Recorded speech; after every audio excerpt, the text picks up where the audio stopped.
All right. Hey, everyone. This is Anthony with Not Cool in High School podcast. We are back. Tonight's topic is going to be really fun, very in-depth from what I've been hearing. Oh. I'm really excited. I forgot about it, but I don't think I really have anything to bring in. I have Luigi's Mansion as well. Yeah, so yeah. There's Mario's missing I could have brought. Yeah, that's probably the only one we don't have there. We have some snacks to try. We're going to try some chips and some sodas. We're going to talk about some deals that you can get on different platforms and systems. We're going to talk about some news that we kind of found along the way and that we're interested in. Obviously, we're not going to cover everything, but if there's something that we missed that you guys want us to talk about, put it in the comments below or send us a message on Facebook, and maybe we'll bring it up next episode and maybe give you a little take on that. But if you guys like what you hear and you want to support us, check the links below. We do have a merch store. You can grab some cool merch, or you can hit that PayPal up and give us a donation. That also works too. And all that money will go to make the show better. So, trying to think here. So we got the topic, we got the news, we have a lot of cool stuff. You want to start off with some of your news first? Sure. What do you got? Nintendo just announced the Switch sales hit 15 million units. That just happened the other day. Oh yeah, I forgot about that. Good call. It actually, not surprisingly, outsold the Wii U in lifetime sales worldwide. The Wii U lifetime worldwide sales was 13.56 million. Why? Yeah. So interesting beer. Switch 15 million units. First 9 months of 2019, sales were up 20% over the same period last year. Really? So it was a really strong year for them. Do they count the Switch, the one that's all one piece together? No, that's actually separate. Really? Wow. Yep. And that's 4 years after launch. So Switch had 36.87 million as of June 30th. Wow. Good for the Switch, man. Remember when it first came out, it was like, it only has 2 games. And people were still using the argument for like a year later, it only has 2 games. Like, no, it doesn't. But they're the the game Zelda. Zelda could have lasted you until Mario came out. Yeah. 100 hours easy. Yeah. No, where's Call of Duty? They'll beat in 2 hours and then play the campaign over and over and over. Or not the campaign, online over and over and over. There's a group called the NPD Group. They track sales in the United States video game industry. And they said, according to them, it's been the best-selling video game console for the past 10 months. Wow. Consistently. Really? Wow. Yeah. I kind of believe that. Cause I find it hard to believe, too. And one thing is, everyone that has an Xbox and PlayStation, everyone that want one already has it. Right. So why would you buy another one unless it breaks? Yeah. You know? I think the only thing with... Or if you get the upgraded version that came out later. Yeah. It's easy. I think it would be easier. Not to say you couldn't have 2 Xboxes in a household, but I think it would be easier to have 2 Switches in a household. Yeah. Based on the sales and 2 kids, right. I have 2 Xboxes. I have the Xbox One X, and then I have the Slim. Oh, you didn't get rid of this one then when you bought the... No. Okay. The reason we kept the Slim is because it became it doesn't get used too much for gaming, but it became a more powerful streaming device downstairs. Yeah. But yeah, that's. I mean, we have 2. I don't have 2 Switches. But if they came like the new improved Switch that you can't dock. Yeah. Wasn't enough for me to... I wouldn't want that, but somebody does. Yeah, yeah, it's not for me either. Yeah. But, the 14 top titles sold more than 1 million copies. 4 games alone sold more than 6 million copies. Zelda, Mario Kart. And Let's Go Eevee, Let's Go Pikachu. I would drop... Does that count as one? I would drop Pokemon, and I would add in... Not. Super Smash Brothers. Oh yeah, I forgot about that. Yeah. So Okay. Mario Kart, Super Smash Brothers, Legends, Zelda. That's it. Mario Kart, Wow. Breath of the Nailed it. Wild, Yeah. Odyssey, and Smash Brothers. it's like everyone just asked for it. Just make your franchise games. Yeah. yeah, it's pretty much Metroid, it. Donkey Kong, Yeah. Punch Out. You don't- They could literally just do that and not have any third party, and it would still sell. It's insane. All they have to do is the only third. Like, here's the thing: is they make those like third-party side-scrolling games, or like how Xbox and PlayStation has them. Yeah. They're better games for the handheld. That's how I feel. Oh yeah, I guess Like it all depends those what you games are better for the wanna Switch. play. Well, and I don't have it in the news. It's just something I scanned across. But I read a review somewhere where they said that The Witcher 3, like, kind of amazing that they were able to fit it on the Switch. Yeah. Yeah, and that it's not perfect. It doesn't play like it does on an Xbox. How much of but that game? It's good. How much of that game do you think is on the card, and how much of it is on that's downloaded? No idea. I don't even want to guess. I wonder how much you download. Yeah. I don't know. It's got to be a chunk. It's got to be. It's got to be huge. Yeah. That game's massive. Yeah. Two more things. Pokemon Sword and Shield is not going to be using the Nintendo Switch Online membership. Yeah. And I quote, So what's free? no. You can play with your friends, but you don't need to be online to do it. Oh. They're gonna have their their own Little servers. if you wanted, if you didn't want the online Oh, membership. okay. It I guess it coincides with, so this is exactly the exact quote. Nintendo Switch Online membership sold separately, and Nintendo account required for online features. This game includes an in-game purchase option for users who do not have a membership. Not available in all countries, internet access, blah, blah, blah. But all required. Terms apply, nintendo.com/Switch Online. That's from the official Nintendo website. How would you guys feel if we made a Discord page? I don't know what So Discord is. Discord is like a giant online chat room Okay. that can be used as like a message board or chat room. And what it also could be used for is I believe you can make like party chats in Discord. Like you can have Yeah. your own party chat Discord. So with that being said, with Pokemon coming out, we make a Not Cool in High School Discord and then have Yeah. like a sub channel Yeah. for Nintendo, a sub channel for Xbox, sub channel for okay. PlayStation, and then fans of the show can go on there and say, "Hey, I'm an Xbox guy. Subscribe to that channel." Or if like, "Hey, who's on right now playing Pokemon?" You can use a Discord to voice chat with each other to make it easier to link yeah, up with about each that. other and play. I think that's a great idea, Yeah, actually. so I'm not sure how to make one, but I'll definitely. Yeah, I didn't even know it existed. You could download an app on your phone. Oh, okay. Yeah, Yeah. I have it for Malifaux, and it's like that's how it's set up. Like each faction has its own Yeah. subgroup, and then each faction has its own subgroup of each master. Oh, wow. So if I wanted to know how to play whoever in whatever faction, there's a subgroup of a subgroup. Oh, that people it's all just about that, talking yeah. specifically about that. That's Yeah. very cool. Best way to Yeah. play her and all that. So it's pretty cool. So maybe we can make like the main thing would be like the IWEP network Discord, and then we could have like one for each channel, so Yeah, people can the talk show about. It could be and like a chat room yeah. for beer and stuff. I love it. Yeah, it's something we could think about doing. I think that'd be fun. Last bit. Saturn's quote unquote Final Fantasy VII killer, Grandia. Oh yeah, Grandia. And Grandia 2 on the Dreamcast and PlayStation 2 are getting HD remakes, and they're combining it for a collection for the Switch. Wow. Wow. Just the Switch? It said the Switch, Wow. and I didn't look to see any further if it's. I didn't see anything about it. I have them for PlayStation 2. I have for Dreamcast. Really? I love those games. I never really played them though. They're so good. I played. Did you ever play Evolution on the Dreamcast? No. It's the RPG that makes a random dungeon all the time. It's like there's the overworld, and then every time you go in a dungeon, it's like randomly generated. I can't believe I don't even know it. But no, There's 1 and 2, and they're both on a collection for PS2. nice. They ain't bad. I almost beat 1, and then like the whole goal is like there's like your girlfriend, friend, or whatever. She's like this young girl. She's about to turn into a woman, and the bad guy wants to get her and bang her before she becomes a woman. I was like, oh my god! Wow. Like in not so many words. Like that's the story. Yeah. So you're Wow. trying to stop him. He's just a big pervert. That's rough. yeah. That all you got? That's my news. So here's some of the things I got. I just got either from the page and then from stuff I was looking at. So Disney Plus lineup has been officially revealed. Every movie and TV show available on stream in the U.S. on day one. I'm going to kind of breeze through this, but it's coming out November 12th. The company used. They made a massive tweet thread with over 300 tweets in total to make announcements, and the thread included obvious titles like Star Wars: The Force Awakens and Frozen, alongside other titles like Three Men and a Baby, Three Musketeers, Swiss Family Robinson, Fantasia. Disney also named some popular TV series that will be available day one, including Lizzie McGuire, Recess, and the animated X-Men series from 2002. There you go. Oh, 2002. But the I love 90s Recess. the 90s X-Men is on as well. Yeah. That's X-Men Evolution. That one ain't bad. It sounds like my entire, like as an adult with children, my entire DVD cabinet cannot be thrown away. It's awesome. Can't wait.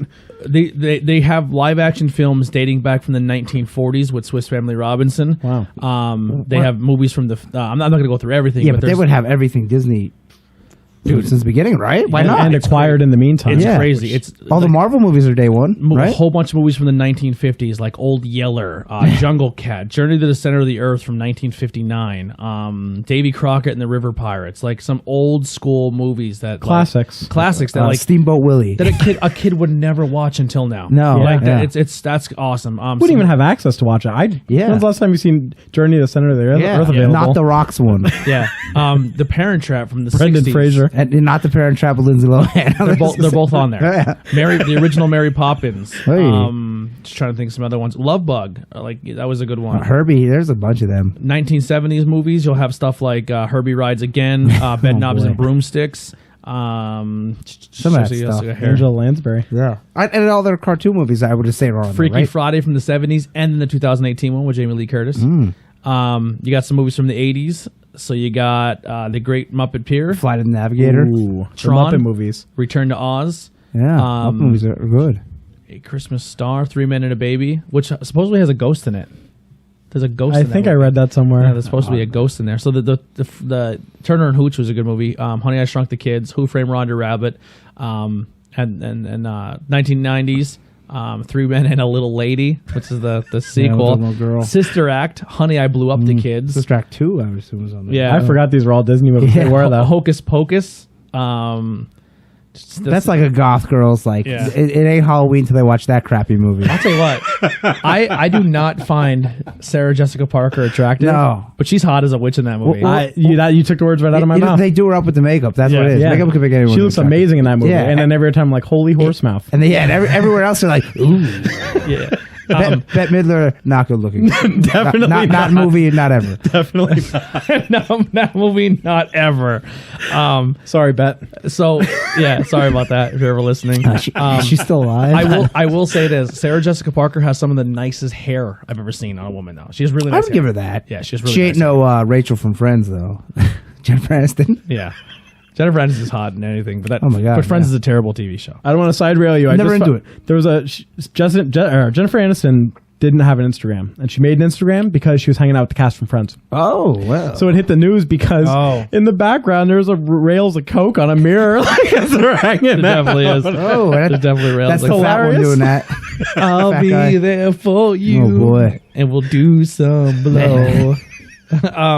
Let's get to some of the newer ones. So 2010, 2019, Alice in Wonderland will be on there. Diary of a Wimpy Kid. I'm just kind of going through some Tron Legacy. Never seen it. The Muppets, the new one.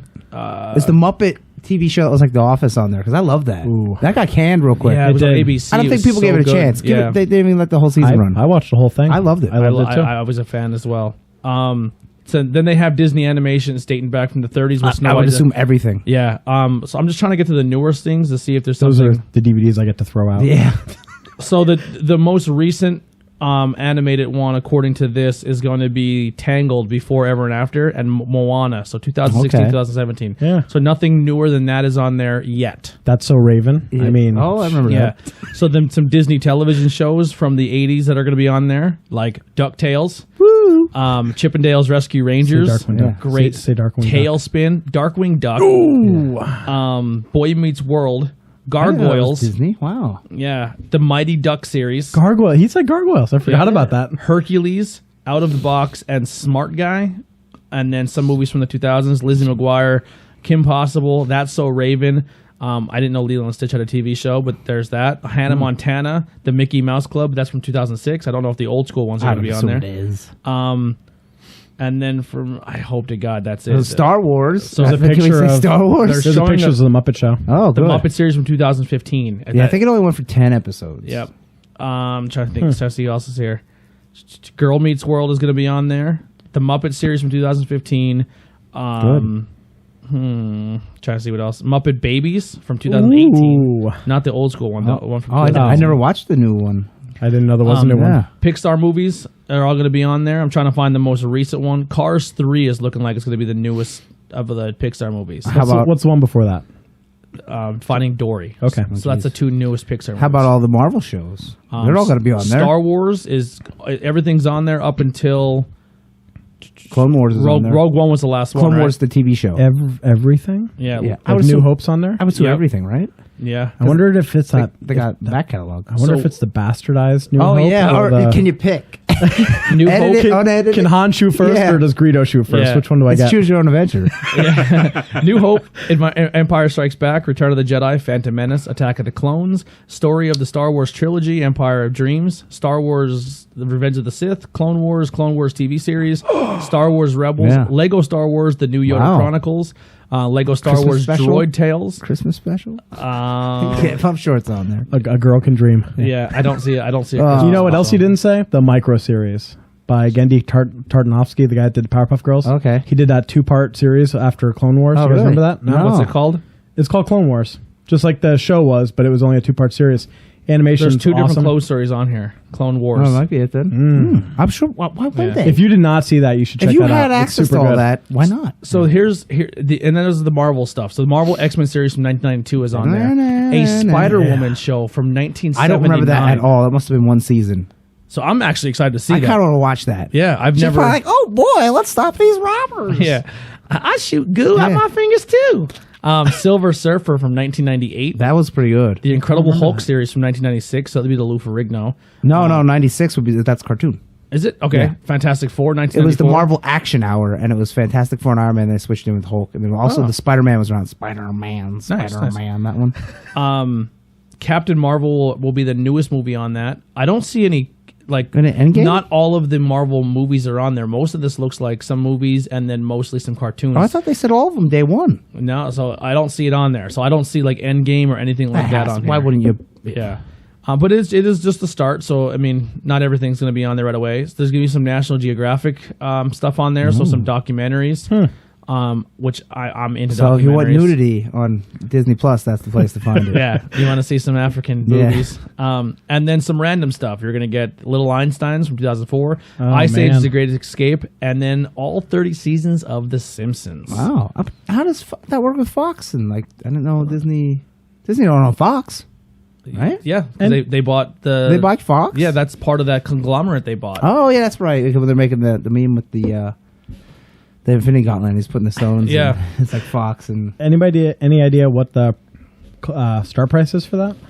I heard if you have Hulu, it's an additional $6.99. Oh my god! Yeah. And then not only is it an additional $6.99, but you get ESPN Plus with it as well. Really? Yes. Wow, it's a no-brainer. So that you can get, if you're a UFC fan, so you're like, hey kids, go watch this, and then I can go on, log in Yeah. my Hulu and watch ESPN Plus. That's amazing. That's a good way to swing it. To jump on with Hulu and sell it all. and at once. and all that together is still less than my Netflix. So Yeah. Yeah. And way less than cable. Yeah. And even if you Right. add the cable on, which is $30 to Hulu, I definitely recommend it. So they had this new thing for Android phones. Are you an Android? No.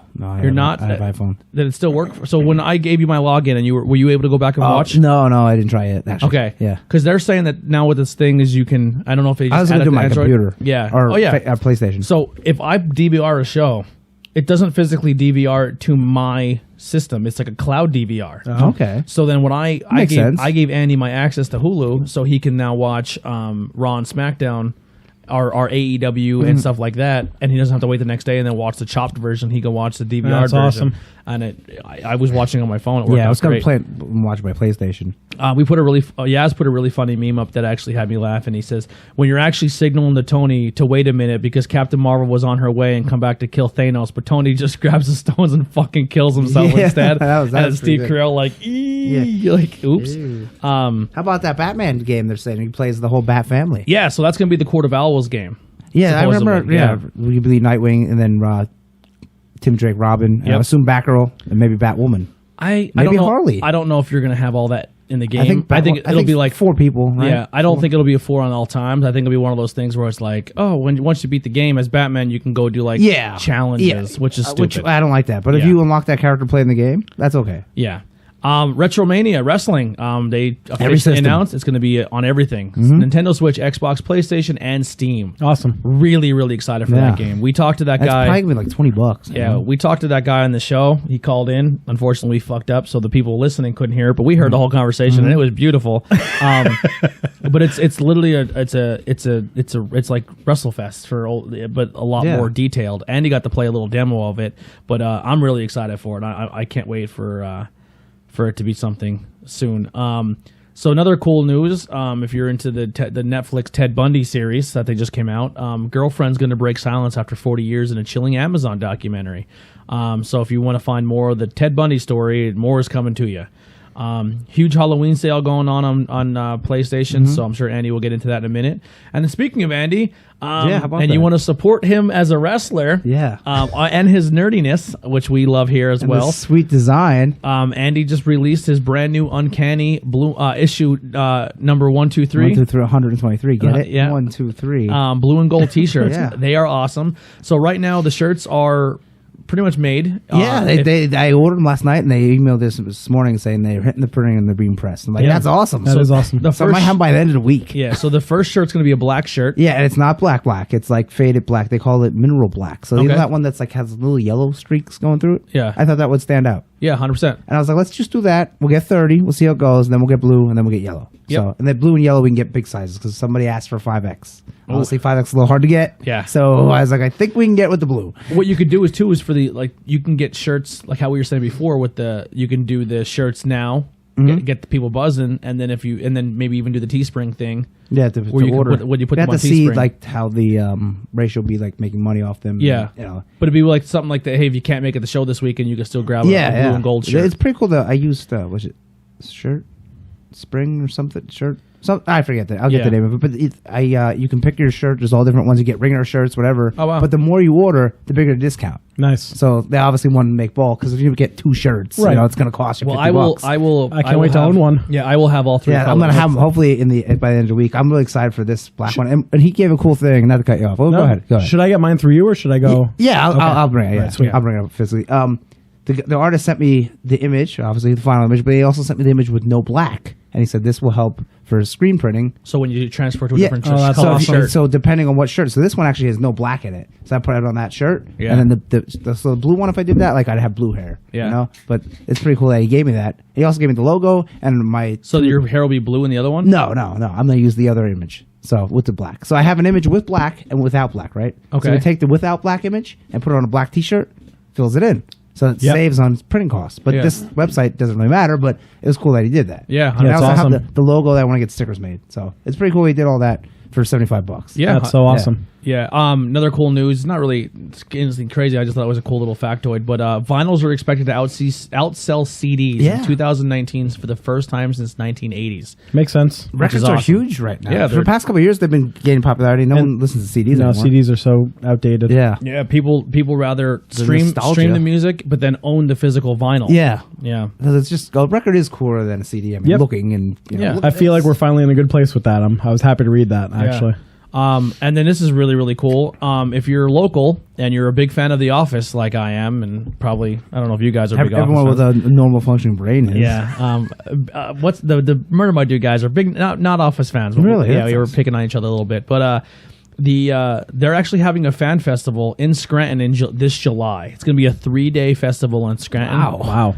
Supposedly some cast members are going to come. I would assume they'll get the lower ones, and maybe one day Dwight shows up. Yeah. I think they'll get Pam 100%. Okay. I think they'll get Angela. Creed. I think not only will Creed be there and Kevin, but I think you'll probably get their bands to play. Oh, yeah. Their bands play a lot of bars in Scranton now. Another cool news kind of about the Office is Joe Rogan is the top comedy podcast Is it? in the world I did not know that. all the time. He's like the top ranked comedy podcast. Jenna Fisher and Angela just made their own. When does that start? podcast. It Office started. Gals. Did it? It started. I have to subscribe. It's one episode, and it's already trumped Really? more downloads Wow. than Joe Rogan. They have a pilot episode and then their episode. Yeah, and because they're going to rewatch The Office. they're right? going to rewatch every episode and talk the behind the scenes stuff. Wow.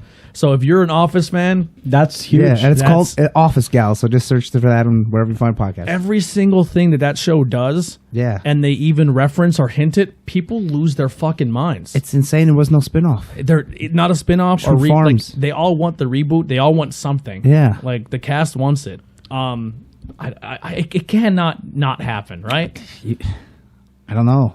I mean, other shows have come back. Roseanne came back after 20 years. And or nobody whatever it was. asked for it. Yeah, I didn't want it. I didn't watch it. So I'm not a fan of Friends, and Seinfeld never did it for me. I like Seinfeld, but I wasn't a big Seinfeld. I wouldn't buy the Blu-ray. It didn't do it for me. Office was honestly the first show I was like, this I thought was fucking a masterpiece. When The Office and Parks and Rec and 30 Rock were all on the same time, I was like, this is wonderful. This is the best TV we'll ever get. I gotta start watching 30 Rock. I heard it's really good. It's awesome. James, we're wacky. James, who was on the show, hanging out with us, he just did an interview with people of Skook. So that's a local page where they kind of talk to some local people. They tell their stories. I myself have been on it, and your wife was just on it as well. Right. She actually messaged me. She's like, how do I get some people? I said, just contact who I interviewed. They're all cool people. I'm sure they'll do it. And that's just. Oh, you mean I thought his wife? I'm like, why did she start one? I was like, no, she was on it. I Yeah, so she was on I was it. confused. The GTA setting has been revealed, but we kind of talked about that in a previous podcast about GTA and some of the rumors. Dwayne Johnson officially announced his Black Adam start date is happening. He kind of did it on the slide. Star Wars trailer release. I didn't watch the trailer. I'm like, I you know did what? not either. I'm just gonna watch it in the movie theater. I don't need to say anything. I watched the trailer. I just wanted to It's a trailer. Yeah. Did you tell me it's Star Wars and what happens with Rey? Yep. If you haven't listened to the last episode on the 18th of Call in the Power Ring, go check that out. That's out there. Deadpool 3 is now in development. I'm not really excited for it. I'm just being honest. I don't like the Deadpool movies. Didn't do it for me. Really? Wow. Yeah. I mean, they're good, but everyone makes them out to be the greatest masterpiece of all time, and I really don't think it's that hard of a movie to make. Like, you just be Deadpool. Yeah. It sells itself. I like them, so I'm ready for it. Diablo 4 and a Diablo 2 remastered supposedly being announced next month by Blizzard. Yeah. How about that? Diablo 2 remastered would be huge. But Diablo 4, is that the one that was already out on like No, it's 360? Diablo. Is that Diablo 3? 3 was the one on 360? PS4. PS. Oh, okay, so 4 is brand new. Switch. 4 would be the Oh, brand new okay, one, okay. yeah. I was thinking 4. I was like, that got remastered for No. PlayStation 4 because I own it.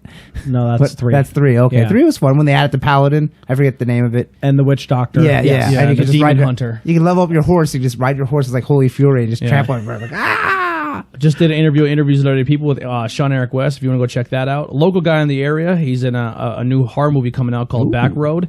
It's a nice hard write up on it from modernhorror.com. So go check that out. This is just rumors, so take it with a grain of salt. But supposedly J.J. Abrams and James Gunn to take charge of the DC universe. I see that, but is that why we got this covered? Because I heard Yeah. they do a lot of false news. Yeah, so that's why I said take it with a grain of salt. That'd be awesome, but who knows? Yeah, But isn't James Gunn going back for Guardians 3? he is. He's like, I'll make Suicide Squad 2. Yeah, I don't think you can have your hands in both those pots. Yeah, I don't, yeah. Although Legally. he does right now for those movies, but that's the deal. J.J. Abrams did Star Wars and Star Trek. That is true. Yeah. That's true. And he's taking over Star Wars, ain't he? I think Or- so, yeah. yeah, I think, Which is yeah. a shame because I don't like Star Trek at all, but I liked his Star Trek movies. I thought the first one was pretty good. I didn't see the second one. And did you see that Bloodshot trailer I posted? So that's the start of the Valiant universe. Really? It doesn't look bad. Yeah, I didn't see the I trailer watched it. I yet. thought it was pretty good. He's basically Punisher and Wolverine put together. Oh, okay. Like his wife was killed and stuff, and he's like a government experience. Now but I gotta he- figure it all He can out. heal, but he don't have claws. He just can heal. Who's playing him? Vin Diesel. Oh, that which that is might like, be a deal breaker. Yeah, but I wonder how they thought because like Valiant put a lot of money into this. It's like I don't know, Valiant comics aren't too popular, so Yeah. So But the it don't look bad. last bit of news is if you are a Spotify premium user, please go do this because if you don't, I think you're silly unless you're a conspiracy thing Yeah. who's saying that there's putting speakers in your house. You can get a brand new full priced Google Home Mini docking speaker. Now I looked at it real quick. What does that really do? So that would be like if you were like in your house and you're hooked your phone up to your Google Assistant and you had your phone set up to your Google and like, So hey, it's remind me. Alexa, basically. It is. It's an Alexa, but it's a Google version. But it's also a speaker. You can like put it in a room and play music out of it and stuff. Okay. It's normally like a $70, $60 speaker, $50 speaker, somewhere around there. All you have to do is just go on your Spotify account. and just But only if you have the certain one, right? the premium. which The is one you're paying for. yes, Yeah, which is the normal one anyway. okay. So that's the So regular you one. click on it as if you're going to buy a new one, and then it says claim your free Google Oh, Home. well, You why click- not? You click claim. It says okay, we'll send you an email. Yeah. You go to the email. You click the email. You go into it. You act like you add it to your cart. You pick your color. There's 4 colors. There's white, gray, or white, black, pink, and blue, like an aqua blue. Yeah. And then it says $49.99, and then you hit checkout, and then it says minus $49.99, $0. Hit send, and it says we're shipping it to you right now. Wow. Hey. So being a Spotify user, you get a free speaker Hey, if you don't like it, throw it away. or resell it for $50. Yeah. I right? mean, it's costing you nothing. Yeah, it literally costs you nothing to get a $50 That's cool. speaker, which is not a bad deal. The last bit of news I have, I just kind of want to go into some Pokemon stuff here. So, yeah. So Pokemon Sword and Shield, there's going to be some exclusives. So the Pokemon Sword is going to have, if I mispronounce these, I am very sorry. Dino, it's like a little blue shelled dinosaur looking thing. Each game has its own dragon. It's from Black and White. Okay, Yeah. I didn't play. And any then of those. Shield will get Larvitar. Larvitar. And then the other game will have Jangamo and Gumi. Gloomy. Jangamo will be on a Sword, and Gumi will be on Shield. There's a few more, but they're the 4 main ones that they're trying to really go over. The Ponyta will be That's Shield. Shield exclusive. Yeah, the cotton candy ponytail. Yep. The And glittering then one. you're going to have a special gym, a psychic gym, like a ghost psychic Okay. gym in Sword. Don't and take your fighting Pokemon there. a fighting gym in Shield. That's going to be the okay. Each game is going to have its own exclusive gym. I am getting so hyped for that. Yeah, I'm thinking they're gonna throw in a sword class, like as in your Pokemon could be fire sword wielder Yeah. or something like that. So then, if you are looking to pre-order and you're trying to find out maybe where you can do that to get a cool little thing, so Pokemon Sword pre-order bonuses. If you do it on Amazon and you're a Prime member only, you will get $10 credit. A studded leather case, a DLC for pre-ordering, and a gold leather studded case, and a DLC for pre-ordering the double pack. Is there a picture? No Oh, picture. that sounds cool. Best Buy will get a $10 credit and a As far as I know, GameStop is nothing. collectible coin for pre-ordering the double pack. Yeah, or the case. GameStop has a double-sided wall poster for pre-ordering the double pack. So the double pack is if you buy the 2 games Oh, together. this is all double pack then. Yes. Oh, okay. I'm just getting one. If you buy it at a Pokemon Center, so if you buy it from the Pokemon website, and this is if you buy the game or the double pack, you get a free keychain plushie featuring one of the game's starters. Okay, that's cool. If you buy the double pack in general at all, you receive, and I believe if you buy the double pack digitally, you get Nintendo credits, and then in the game you get 15 quick balls to start the game. Okay. If you pre-order the game through the double pack, you will get these 2 special like crystals. I'm trying to find the actual name for them. For evolving? They're not so much for evolving. They are going to be TMs? Money? all right. So here they are. So, trying to see here if there's anything else that I'm missing. All right. So, Pokemon Direct announced that they'll be available dual bundle. The Nintendo official website has confirmed for the price of $120. You can also get this double pack on Amazon and everything else. You will receive a special item called Dynamax Crystals, which will allow you to face a Dynamax Larvitar and a Dynamax Jangamo in special max raid battles. Is that the real big things? Yeah. Oh, okay. Yeah. Well, I'm not. So normally Jangamo is limited to Pokemon Sword and Larvitar is limited to Pokemon Shield. Either one can be encountered in any game, depending on where you use your Dynamax crystal. Okay. But these will only be able to use them once, but you can catch them in either version. Now, the cool thing that I think about that is they can put an item in the game that unlocks a region Pokemon within the game. So if that's something that maybe down the road they're like, hey, special event, we're going to give you first couple people that claim your gift, you get a Dynamax crystal. Yeah. And that's a way to add. There you go. Yeah. So, and then what that Here's, would do is then Tauros. yes. So then what those Dynamax things are is you go in there with your team You do your max raid battle. All you fight this gigantic Pokemon. I wonder how that works in the game. And then get you claim the Pokemon and whatever reward. So that's pretty neat. Here's the coins that they're doing. They're pretty neat little coins. I want to know about the DLC. Yeah, I don't know what the DLC is either. And then I was reading too that Frightens me though. Yeah. Because it's so early to be announcing a DLC Yeah. already. that when you're walking around the region, you're going to encounter not just Pokemon of your level, but there'll be Pokemon of higher levels, like an actual RPG. So kind of like Zelda, where if you're in an area you're not supposed to be, With that, I'm okay with that. Yeah. you will get absolutely. housed. Yeah, It's good. There's 3 different types of encounters. You're going to have encounters where you can physically see them walking around. You can see ones that will actually physically attack you, like they call them exclamation mark battles. Okay. And then there's ones where there's random encounters in grass. Oh, okay. So you still have that option as well. And then the other thing I was doing some research on is that in the Pokemon Eevee and Gold, where it would be like blue and red outlines, there's going to be yellow versions, which are like a little more special and maybe have a max trait. So there's going to be certain ones where you might see spawn that have a yellow trim around them, where before in Pokemon Eevee and Pikachu would be like blue was small and red was Okay, bigger. yeah, and they would say, Yeah. So that's going to be something you're going to see as well. I'm looking forward to it. There's a big article in the Game Informer, but it's really no new news. Yeah. No new Pokemon either. Did I say last week? I don't know if I said it out loud, but they announced that the world map's going to be 2 times the size of Breath of the Wild. Yeah, about that's insane. Yeah, that Did is you see the insane. map? Like there's like there's the big city, and there's a snowy city, and then there's a starter region. I It looks can't awesome. wait. I cannot wait. So then Pokemon Go also announced that there's going to be a possible new software for it coming out. And then also it's going to receive some changes designed to make the game more balanced for players in different areas, according to Nanotech. The company said it's been testing and providing more items with areas with fewer Pokestops, including different shop bundles, tailoring raid levels to fit the communities where the raids appear. And this is a big change for rural players that play Pokemon Go in smaller towns that are less populated with Pokestops, meaning you'll get less items and less of a chance to complete difficult raids. It may be unclear what tests are specifically run, but they are working on making it so if you live in a small town and maybe you're one of 2 players, it'll kind of factor like, oh, there's maybe what I'm just speculating is that it'll say within a 50-mile radius, only 2 people are logged into this game right now. There's a raid happening right here. They might make it possible that you can do the raid solo or with somebody else. So if you're the only person playing your area, it'll reward you. If your town only has 2 Pokestops and you spin it, you might get more rewards for it because that town only has 2 Pokestops. Nice. Yeah.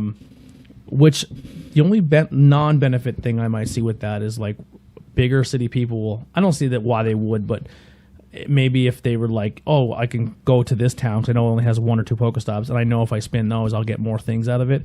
But also, But hey, if that's what you want to waste your time doing. but it'll right? also drive maybe more people from the bigger areas to go play in the smaller areas and beef up the community, which is not bad either. Yeah. So there's some cool Pokemon Did they say Go. about uploading the Pokemon to the new game yet? Not yet. No, they said it's going to be a thing, but they didn't say how yet. Yeah. How about that? I would assume they will do it then. Yeah. I haven't played Pokemon Go in forever. I was like, oh, okay, I understand this. I see what. Then I'm done. I've had enough. So did you guys play or watch anything since the last show? Let me go over to the sales. Oh, yeah, I'm Well, sorry. first off, they said PlayStation 5 is going to come out holiday 2020. It's like, okay, that's pretty cool. Yeah. Did you see the I article? assume Xbox will come out the same exact time. Did you see the article about possibly not having backwards compatibility? No, but didn't they say it was going to be everything before? They did, Yeah. and then a recent tweet came out saying that might not be the case now for PlayStation. Oh, that's dumb. Yeah. Isn't it dumb? Like, or maybe just 4. It's like, well, okay, but Maybe not even that. like, why not? It would be everything? select titles, is what they're saying. When they say that, they're full of shit. Like, we can't do it because there's no reason you can run one game without the other. I mean, without, you know what I'm saying? Here's how I know Like, they're full of shit, because Xbox proved it already. you can do it. As long as they put the patch into the system, I can take my original Xbox game, put it in my system, as long as it's as long as a proved backwards compatible game. Yeah. Now you have to get the licensing from the old developer. You have to do a lot of different jumps through hoops to get those games to be able to to replay sell or them. whatever, Yeah, but- once they make that a patch, you can take your physical 360 game, your physical Xbox game, put it in the system, and it'll launch. Yeah. It's not. It's easy to do. When they PlayStation's- say it's hard to do, it's not. I'm not trying to sound like an Xbox fanboy. No, it's hard to but- put a Super Nintendo game in a Switch. I understand that. But But when the disc is a disc. I truly feel PlayStation is not for the gamer like they claim to be. I don't think they're for their consumer. I think it's even. It's whatever you want. Yeah. You know, whatever you prefer. For the most part, it's the same. Yeah. You can play the same. Everyone, if you want to play Mortal PlayStation will Kombat, give you more exclusives, but I think Xbox is more catered to their customer base. When it comes to I don't do online, so I can't. When it comes to like the online. deals and the backwards compatibility, I think they do a better job. Well, the backward 4 plays nothing backwards, No. and that's like, why not? Yeah. That Unless doesn't make sense. Yeah, but the PlayStation 3 could play everything. if you have the first gen. Yeah, Yeah. but they took that. But obviously, it works. I have one. I have 2 actually. The first gens. Yeah, then I have the first. I bought the regular one. Just played PlayStation 3 and 1, not 2 for some reason. And then I went out and bought their one that plays 2. The thing that bothers me with that is, like he said, only the first gens. Why? Like, why do you do that Why for would first you gen? make You're like, the system let's weaker? not do that anymore. Yeah. No. It took PlayStation 4 almost 4 years or 5 years into its console cycle to give them external hard drives that you can plug into your system and give yourself more storage. That's kind of weird. That's crazy. Yeah, like why didn't that day one? And they just took Facebook away. Like, Yeah. why? Not permanently though. Yeah, Yeah. it's not perfect, but still. Yeah. Why? I don't get it. Medieval though is coming out in 3 days. Yeah. I want to play the redone HD one. I'll probably buy that. So I looked on the only thing they have right now is this PlayStation Halloween sale, but there's some good things. The best game I saved for last is the highest percent off is 90% off. I was like, whoa! Friday the 13th. How about that? No, it's all Halloween themed. Like so, anything with Resident Evil or anything like that. Blood and Guts. Devil May Cry 3, $30. Warhammer Chaos Bane, $42. I don't know what the percent off. Look, Devil May Cry 3 is 50% off. DayZ, that's $35. Rage 2, $30. Mortal Kombat 11, $36. If you want the fancy one, I think it's 42 or something. Yeah. That went down.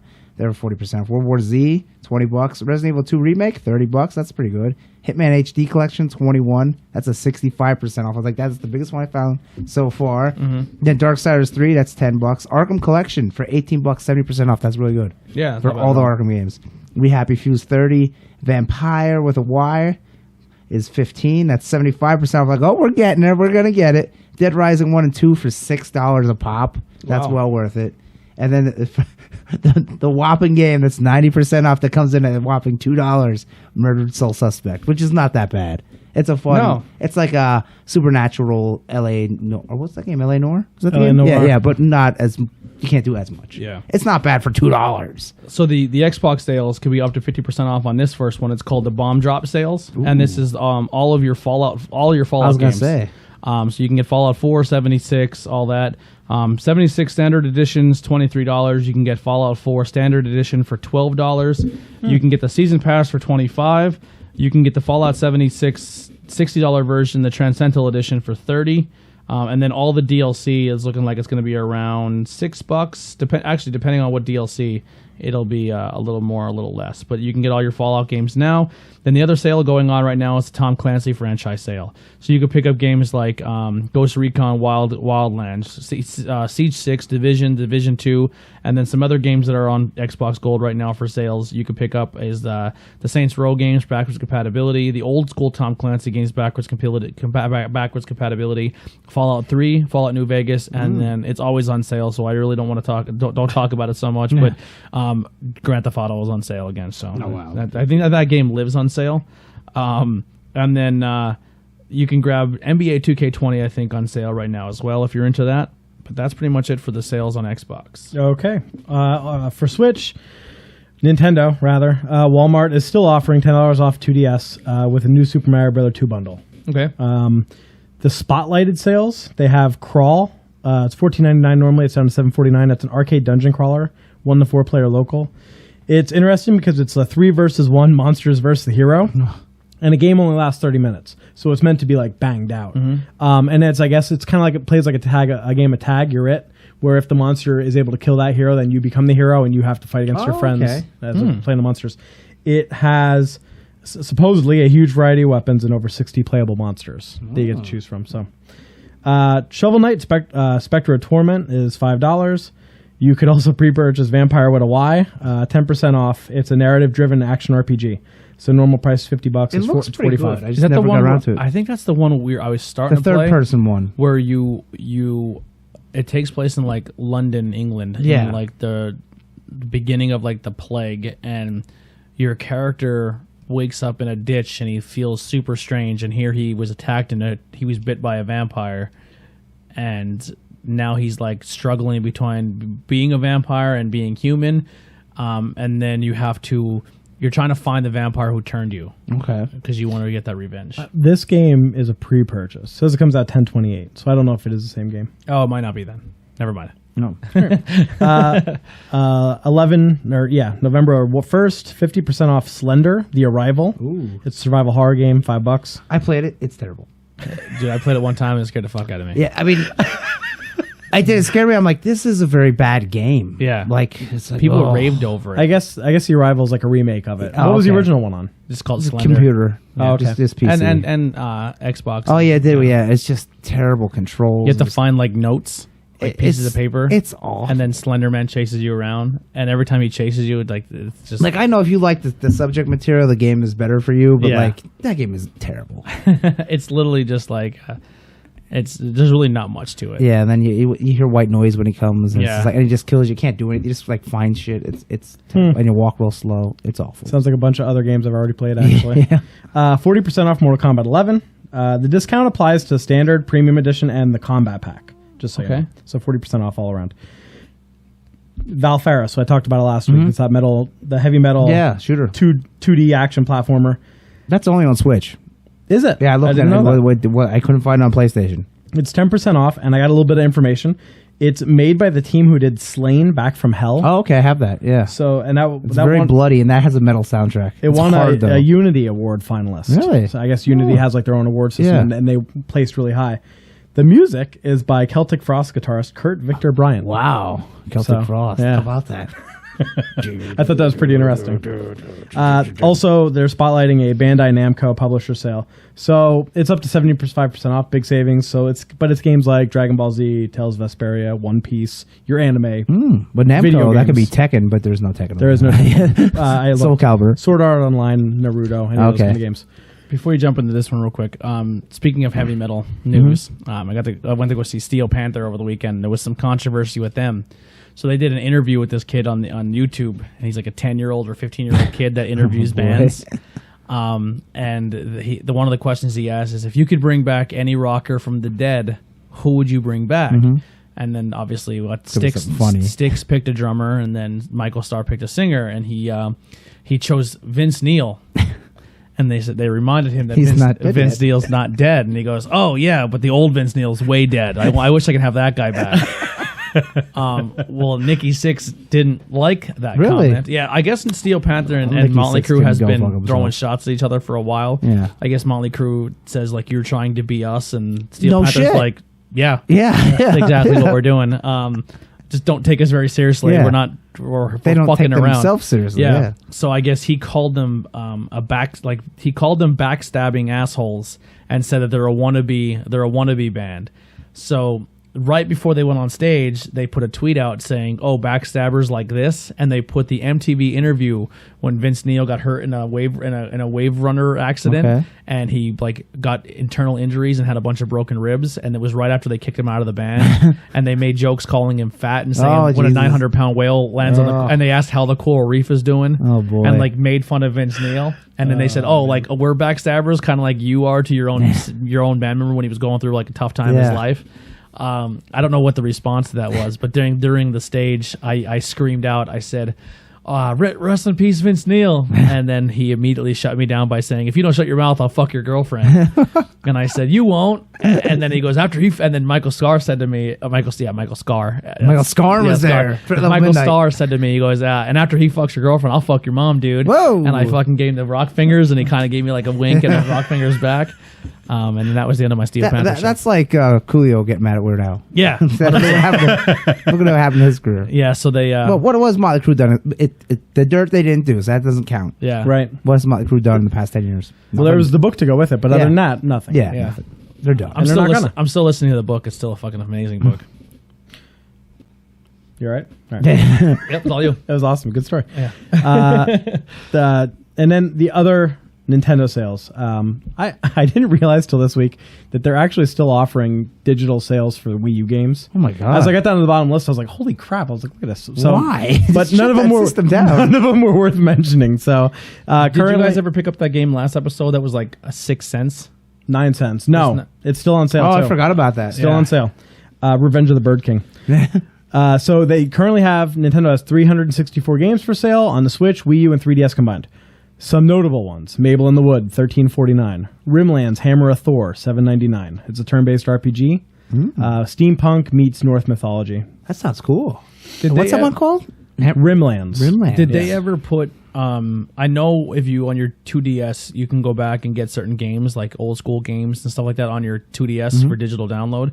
Did they ever put anything past Crystal for Pokemon? I know you can download Red, Blue, Yellow, Gold, Silver, Crystal. Did they ever? I want to say you could do the Red and Blue remakes as well. I want to say that you can. I almost brought my Game Boy and I didn't. I could have told you. Yeah, I always kind of try to keep an eye on that, but I always forget to turn the system on and check. I never downloaded anything. I like to have my 2DS now because now I have Tecmo Bowl on there. I have Super Punch. I have Punch Out, and then I have Red, Blue, Yellow, Gold, Crystal, Gold, Crystal, Platinum, and then I have all the DS games with it. So that's like my Pokemon machine for the most part. Yeah, that's pretty sweet.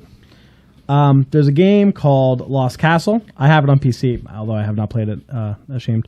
So it's on sale $7.99. It's a roguelike dungeon crawl, 4-player, online and local co-op. Randomly generated dungeon levels. It has a deathmatch mode, 150 weapons, 50 armor sets, and it has a really good solo campaign. So it says. So $7.99 on that. Torchlight 2 is on sale, $15.99.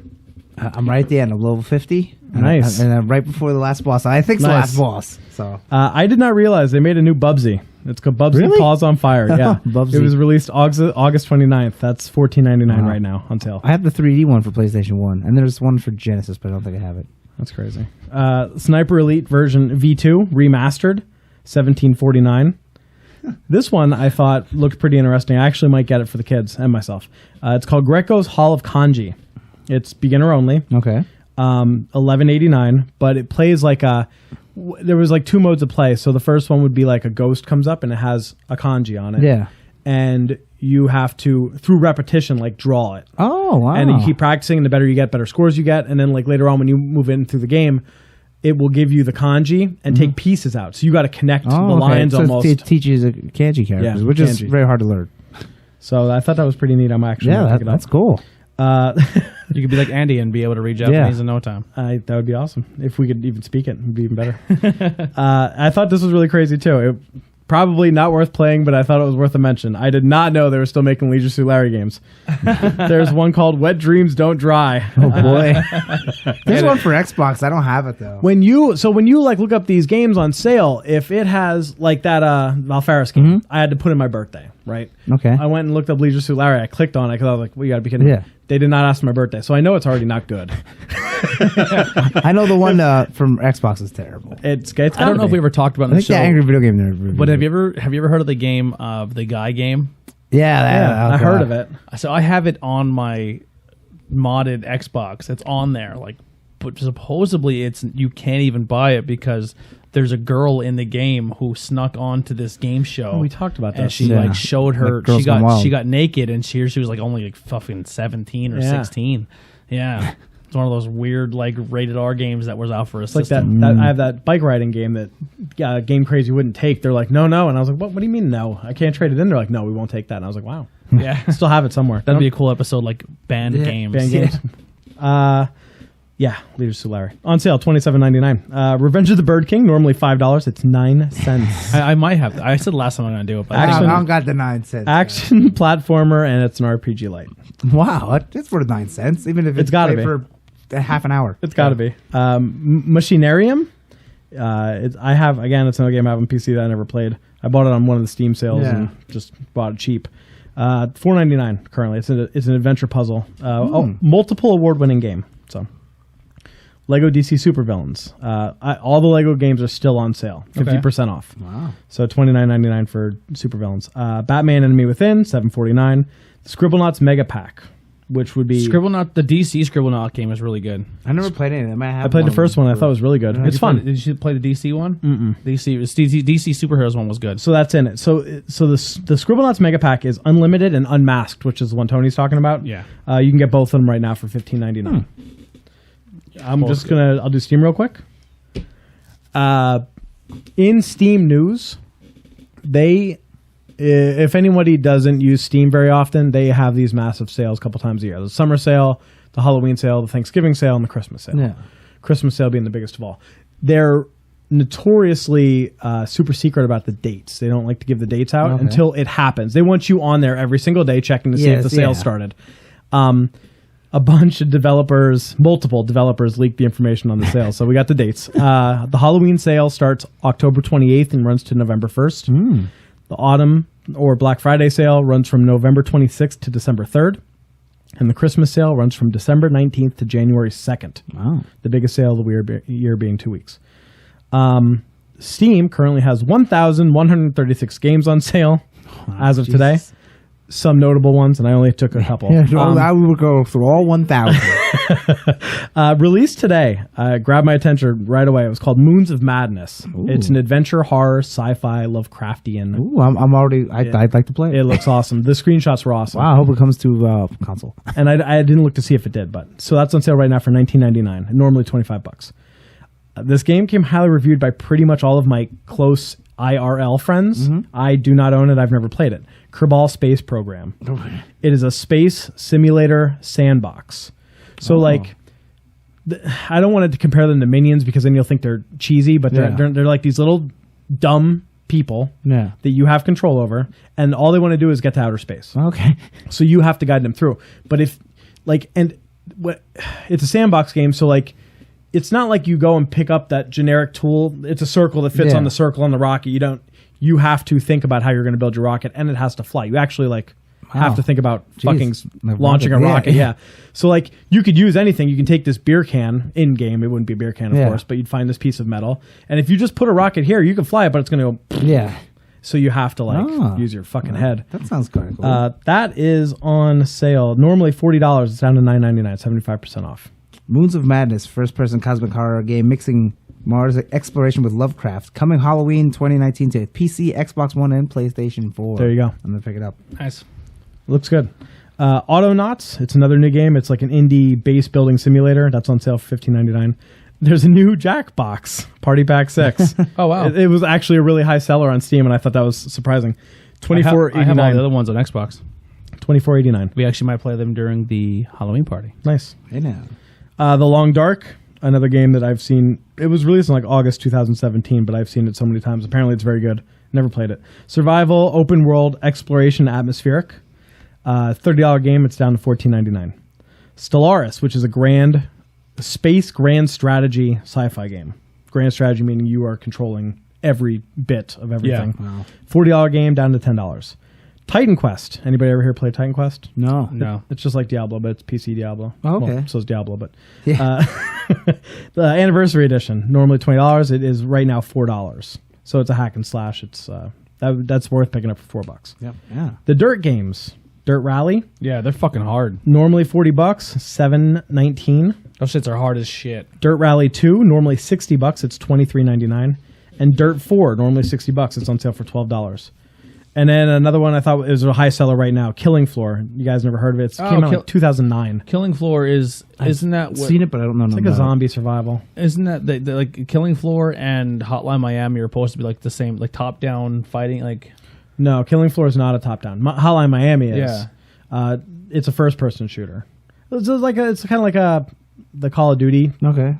game where you have to survive, but it's like that, but it's Okay. a lot older. Oh, okay. Anyway, that normally $20. That's on sale for $4.99. And that's all I have for Steam. all right. So with Halloween coming up, I definitely want to let people know where they can go, especially if they're like me and Go fuck themselves. That's it. if you like Halloween, go fuck I want to yourself. let people know where they can go.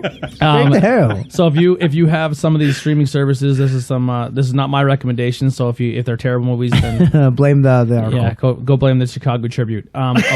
Apostle for Netflix. The Autopsy of Jane Doe. Now that one looks really really corny, but I watched it. I actually kind of dug it. I thought it was a kind of a good movie. As above, so below. The Babysitter. The Babysitter, if I'm not mistaken, that's like a very 80s horror con movie. Is that Netflix? Good. Yeah. I watched it. It was pretty good. Carrie is on there. The Conjuring. Creep.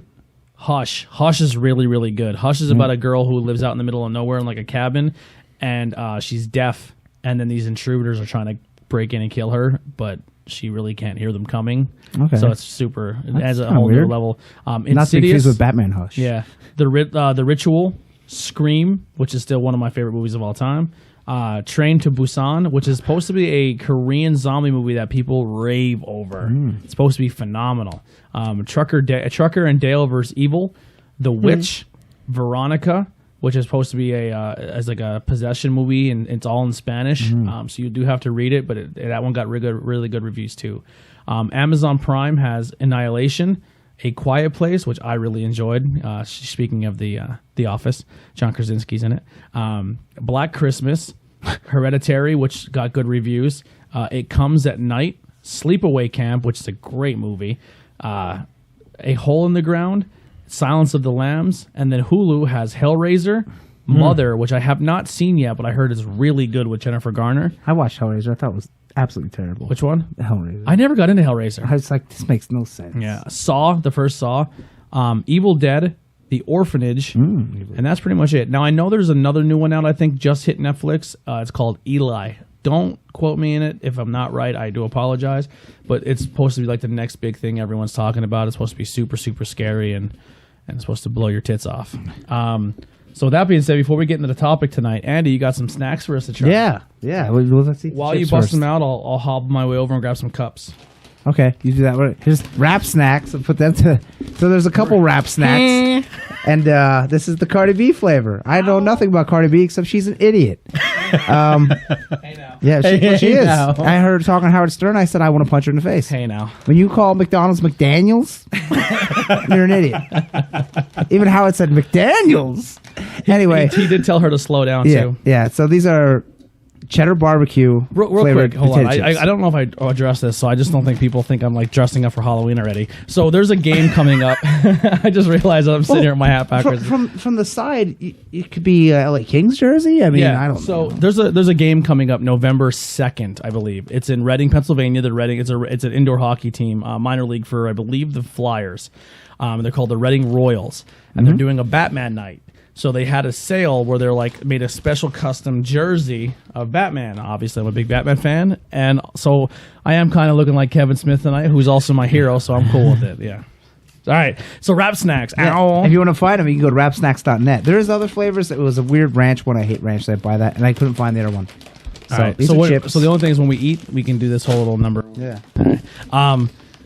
I think Cardi B's sexy as hell. So. They smell like regular chips. She's on the back. I don't know. She's got a butt on her. She's not one for me. That's all I'll say. Let's see. They look like chips. They look like chips. They look like chips. They look like regular spicy. Is it just barbecue? Cheddar barbecue. Cheddar barbecue. That's pretty good. I don't know if Cardi B even knows there's chips out that her flavor. I don't know if she tastes like cheddar barbecue, but these chips are pretty good. If she tastes like this, I'd even love her even more. Hey, look at my ass. Tastes like cheddar barbecue. They are delicious, actually. Oh. I would take my time on her, but being successful in life and in the music business is all about being true to who you are, knowing who your self-worth, never sweating the small things, and always following your gut instincts. If you follow this rule of thumb, it will eventually create recipe for success. Cardi B. Yeah. I probably read that way better than she would have. Her's been like, yo, being successful in life. I think she's hilarious. She actually has a show on Netflix now, too, where it's kind of like they're going from city to city to find the next popular, like they're trying to find the next rapper. It's almost like The Voice, but it's for rappers. Oh, okay. And like they'll be like, they'll get like Snoop Dogg it up and the guy will rap and like, your partner, you fucking suck. Oh. And then Cardi B like, you're good and everything, but will I remember you later when I'm getting fucked? And then they're like, this ain't the American Idol, motherfucker. She's like, you're not memorable. You didn't catch me on stage. Yeah. So it's super raw, but it's a pretty good show. There was a girl on there rapping the very first episode from Reading. Wow. Yeah. I'm no rapper. Eat as much as you want. I'm gonna ask you because I know that you love her. Is part of that a character? I would say that's gimmick, kind of like Larry the Cable All Guy. right, so I think it's gimmick. I think she does put it on a little more, but do you think she's a little stupid though? I don't think she's stupid. I mean, you could be real smart in areas and then be like, your street smarts are supposedly nothing. she went to school, like college, for political science. Like she's really into politics and stuff. But what the do you problem is she be able to speak a little bit better. She has a thing where I think she grew up in a bilingual household. So I know a lot of people who do grow up in bilingual households still have a little bit of an accent. And then that's not Spanish and American. Hers is Spanish American mixed with some street. Like she has a very street. Like, you know, McDaniels. I've been around. Yeah, I've been around Spanish people from the street. I don't sound like that. I've been around. And they can speak English. They can speak Spanish. I've been around some people that make her sound. I mean, like I know some people Einstein. from Pottsville that sound terrible, and all they speak is English. So, but anyway, Yeah. the chips are very good. Yeah. So there's cheese doodles, and I forget who the rappers are that are cheese doodles. But I'm not eating flavor. a male rapper's cheese doodle. Yeah, cheese doodle. Not doing it. After cheese my doodle. second round of those, they actually got a little hot. There's a Yeah, there's thing a little going by. spice in it. They're like, I like oh, these are cool Cheetos. They're fucking Fetty Wap, and Yeah. you're sticking a fucking. I mean, dick I don't know who they are. They have heads on them. So these are ultimate. Creamfield. They're Creamfield. These are I great. tried these already, and I think they taste like ranch, and I don't like that. They're ultimate cheddar Doritos. Smell them. Oh, They it's- smell like Cooler Ranch. It's like a cheddar. It's like a cheddar off. Yeah, it's ultimate. Yeah. Ultimate cheddar Doritos. All right, so does Doritos who have I want to smell them. You can have the whole bag then, because I bought 2 of them. Doritos versus Cardi B? Yeah, I prefer the Cardi B chips, the wrap snacks. You heard it here first. Yeah, I'm sure there's a big debate somewhere. You. So try. Don't they taste like there's ranch going on?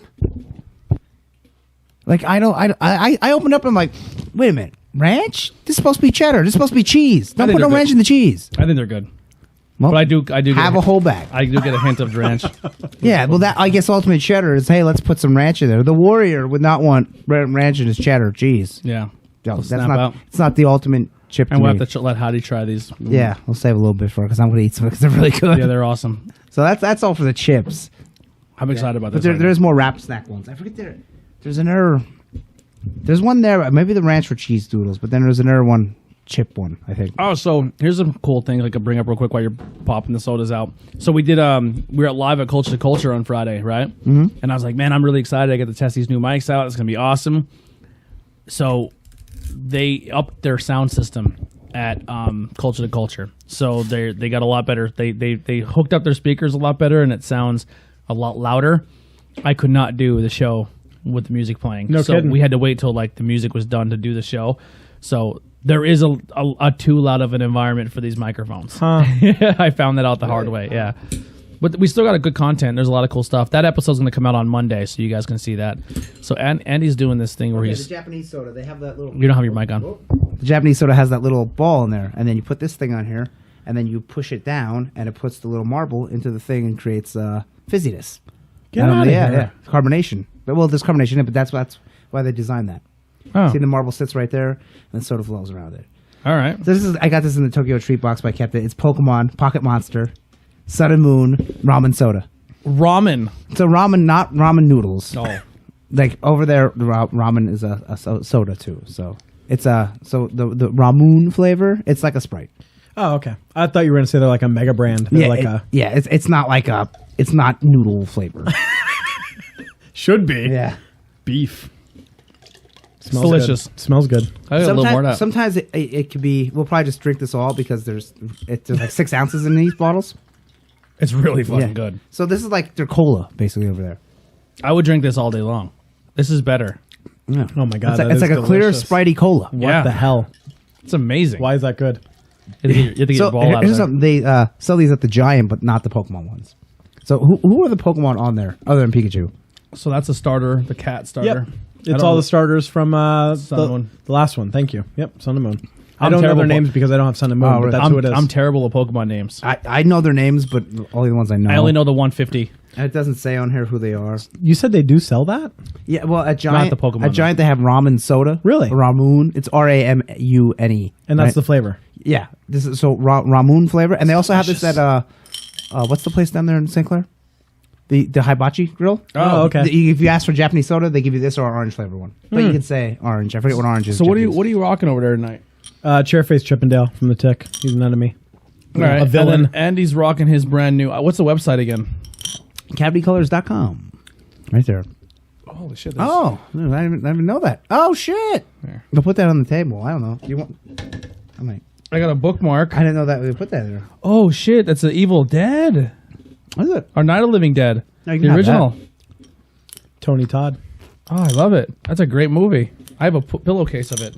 I thought that's a fucking big ass tag. This soda's Oh no, phenomenal. that's the old. I thought It's not Night of the Living Dead. Yeah. right. It's not Tony Todd. This straight ramen soda. So I got- Fantastic. That is really good. Andy picked up one. It's really, really vibrant and colorful, Yeah, and a lot I'll of stand up. Elvira Booby. We'll take pictures of it too. But then I got like the old school looking one. I fucking love it. Yeah. I didn't have an Elvira shirt, so thank you, Andy, for grabbing it. I didn't either. Her merch is kind of hard to get. It is because she's For some fucking reason, yeah. amazing. We were gonna have these for the show last week, but we just didn't work out that way. They're apparently they're busy seeing Halloween. No shit. Yeah, and definitely let us know in the comments, man. Like, so here's the cool thing about the show. Not Cool in High School was the most watched show last week. How about that? I wonder what it had to do with Elvira. It was the most watched and most listened to. So Wow, good. So maybe like Tornado Tag has the most interactions on the page, but I think as a show, I think Not Cool in High School is getting the most love when it comes to people listening. So definitely thank you guys so much for the support. Yeah. Thank you. Hit that subscribe button and comment. And not just comment here, but comment on the page. Tell us some stuff you like, some stuff you don't like, and if you want a topic, let us know. We'll try to accommodate that for you as well. And speaking of topics, we're gonna get. You have anything else? Yeah. I'm sorry. I got two more. Oh, my bad. We also didn't do what are you doing? What are you playing? Yeah. Oh, yeah. I started that. So this is a Japanese watermelon flavor. Ooh. Oh snap! Yeah, which I forget It's the. called Mints. Yeah, it's actually called Mets. Like that's the Like the brand. Mets? Like the Oh, like the football team, the baseball team. I forget the word if for I think it is Suika. So it's sweet soda. But yeah, crack that thing. Oh, you want to take a picture? That I already did. I do want to take. That a is picture. watermelon flavor. Let me type. I'll I take a forget picture of the. everything once we're done. I know some fruit and Oh my Japanese. god.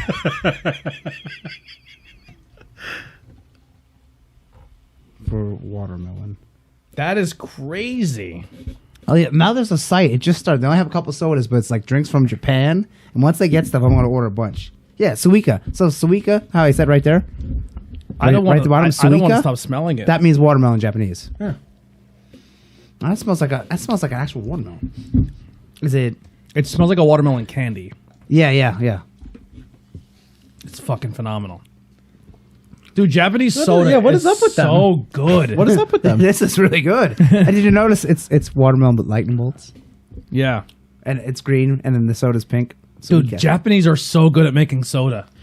I Well, saw. let's just drink this whole one too. I saw a Japanese soda the one time. It was a picture online, so I didn't taste it or anything. It was called Not Tentacle Pussy. Grape, probably. I had. and it had a picture of like a tentacle wrapping Yeah. around a girl's leg going my up her God. skirt. I had the They like to do that. what That's was their it called? thing. Roasted squid one. Oh, it was terrible. Ben drank it, but Where's the you have this, you sell the Oh bottle my for the bulk God. one? What the French? Why is that so good? It's fucking amazing. Why so this is that why Matt so said good? it is watermelon flavor. Suika. This was the summer one. Bientopri. Oh my God! Yeah, it's very good. I'll take a picture Man, of if I ever go to, they have vending machines out in Japan where it's all the crazy flavors, and it will say like the flavor like Momo was peach and all that and stuff. And it's like Ikari, which is strawberry. I want to go back. I think that I said in a past episode I don't like soda. I don't like cola. Yeah. Because that is damn delicious. That's fantastic. This is really good. And we got one more, but it's not from Japan. But that's the main reason why I get that box from Japan. Snap. Because the sodas are awesome. You weren't here for the Sakura Pepsi, were you? Cherry No. Blossom Pepsi? Fantastic. great. That sounds amazing. Peach Coke from Japan, way better than our Coke. It was Peach way Coke? better, yeah. And then I had another one. I forget there was another. there was peach Pepsi. Coke and peach Pepsi. Peach Pepsi, too. Oh yeah. man. Momo. So ever seen Momo in Japanese? That's peach. The Tokyo Street boxes were fun, but they just come at bad times. They come, yeah. Yeah. Well, they'll come like the day after we record. And I'm like, I gotta open it. I always said just bring what's left. Yeah. Whether he had the one, he brought the one all the time. It was insane. Yeah. And now they're giving bonuses, but the bonus this time was those peach mint Kit Kats, which I'm like, yeah, they weren't too good. So we got this one. My friend got from a Haitian grocery store. Ooh. So this is so we're- fruit champagne. That sounds Yes. awesome. We had Haitian soda. Yeah, kuruni. So aromi tropical. I can't speak Haitian, so I know they speak French there because his wife speaks French. That's why they're at the Haitian grocery store. He picked that up for me, and I was like, "Let's try it." Now who's your friend? Matt Hill. There's His, like his wife's name is Carmel. There's like a there's like a splash on it. like a splashy. Remember when I think Mountain Dew used to have that? Give that one a smell. I didn't smell it yet. I already smell it when I cracked it. It's gold for those that are listening. It's a gold soda. It's champagne fruit punch. Let me see. Let me Hold see. on, let me just pour it real quick. Oh, okay. Go ahead.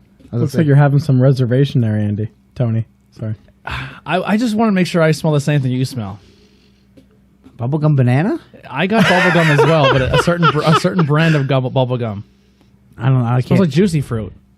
Well, it makes sense. Juicy fruit's fruity. Here you go. Put a little of that in your cup. Yeah, for sure. It smells For like sure, juicy fruit. It's going to move you. Let's see where this comes from. This comes from. I've never seen this before in my life. Up somewhere else. Have you ever had Mexican soda? Yes, Mexican soda is fantastic. I got it Every at a flavor. Mexican. Was it Mexican Except soda? the tamarind. Was it Goya? Goya makes up the tamarind flavor, which is kind of like orange peels, is not good. I just, instead of going to smell the drink, I smelled the microphone. I'm like, This microphone smells good. Sorry, headphone alert. It tastes like Tastes like juicy fruit. or what Laffy wow. Taffy? Yeah. Banana, Yeah, Laffy Taffy. banana- Yep. This is banana Laffy Taffy. That's amazing. It's pretty good. Now on the thing here, it looks like there's grapes, apple, pineapple, and blueberries. I get none or of that. Cherries. I get none of that. Straight banana. Yeah, this is Holy crap. This should just say banana candy. It tastes like juicy. It tastes like if you grind it up. If you chewed on juicy fruit and swallowed your spit. Yeah, it's good. It's not very sweet. None of these were super sweet. I don't No. think. No. Which I really enjoy. Haitians are killing it with the soda game. Yeah, it was some Haitian deli in Delaware. So What's up with that? I can't tell you where to find it, but it is called I don't think I could drink a lot of this. Corona Fruit Champagne. Champagne. Like if you gave me a full bottle of that, I don't probably, think I could. you probably couldn't drink a whole 20 ounce. I couldn't. No. No, I couldn't. That's like the Those, however. yes. I forgot the pumpkin cream A treat. Oh, yeah. Yeah, we didn't have that. Well, next time. I can drink 14 of these. Yeah, because that's only like 6.7 ounces. That's like a mini can. I could get diabetes from They're these. fantastic. The only problem is the problem with this is $2.99 the giant. That goddamn. Whoa. Oh, see, there's a little. All right, so I was like the whole time when you were pouring, there's like Yeah. that ball would annoy me because every Yeah. time I try to drink it, it would pop back in my hole and I wouldn't be able to drink it fast. But there's a little you can kind of cradle the ball in between the other balls. You Yeah. can kind of cradle your balls there. That's also like the thing is to put your thumb and forefinger. You hold it like this. No, like that. Like that's the. Okay. But But that I can drink 450. they're of so these good. on. Yeah, ramen soda, ramen. The water Malone would get that would get it too. Holy They're all smokes. pretty good. I think they go in order from ramen and then watermelon and then the banana Yeah. last. The juicy fruit gum, the fruit champagne, Champagne. little bit of the bubbly. It is a little bit of bubbly. It's delicious, but I couldn't drink a lot of it. No. I could drink this all day long. There's watermelon sometimes, and then It just tastes like if you want gum some to more me. watermelon. There's a little bit of Yeah, I'm watermelon gonna left. get. I'm all right. gonna wash out Blowing my mind, though. Yeah, the juicy fruit. that's Good. what I it's told you about. it's gonna move you. Sometimes the sodas are good. Sometimes they're not so good. But You always got to try. yeah, What's up with your book here? You got like Pirates of the Caribbean. no, going on? that's just a notebook. That's all it is. Johnny Depp's eyes are so intense. On Yeah, it. look at that. He's like, He's like staring at you. He's like, I'm a pirate, bro. yeah, it's just a plain notebook. That's what I wrote the sales in. So All right. put that right. But that's it. That's for the drinks and the snacks of this week. Did I get a picture of the other snack? The other Yeah. I got the Malone. I mean, If not, I got. It's a cool bottle of Pikachu on it and the little. yeah. Owl Some of the thing. Moonworker games. They were good I games. never got to play them. Yeah. Paku Mansa. All right. So today, another cool thing I want to bring up. I don't know if anyone's caught it. Maybe if you didn't catch it, maybe you can go back and listen to it again.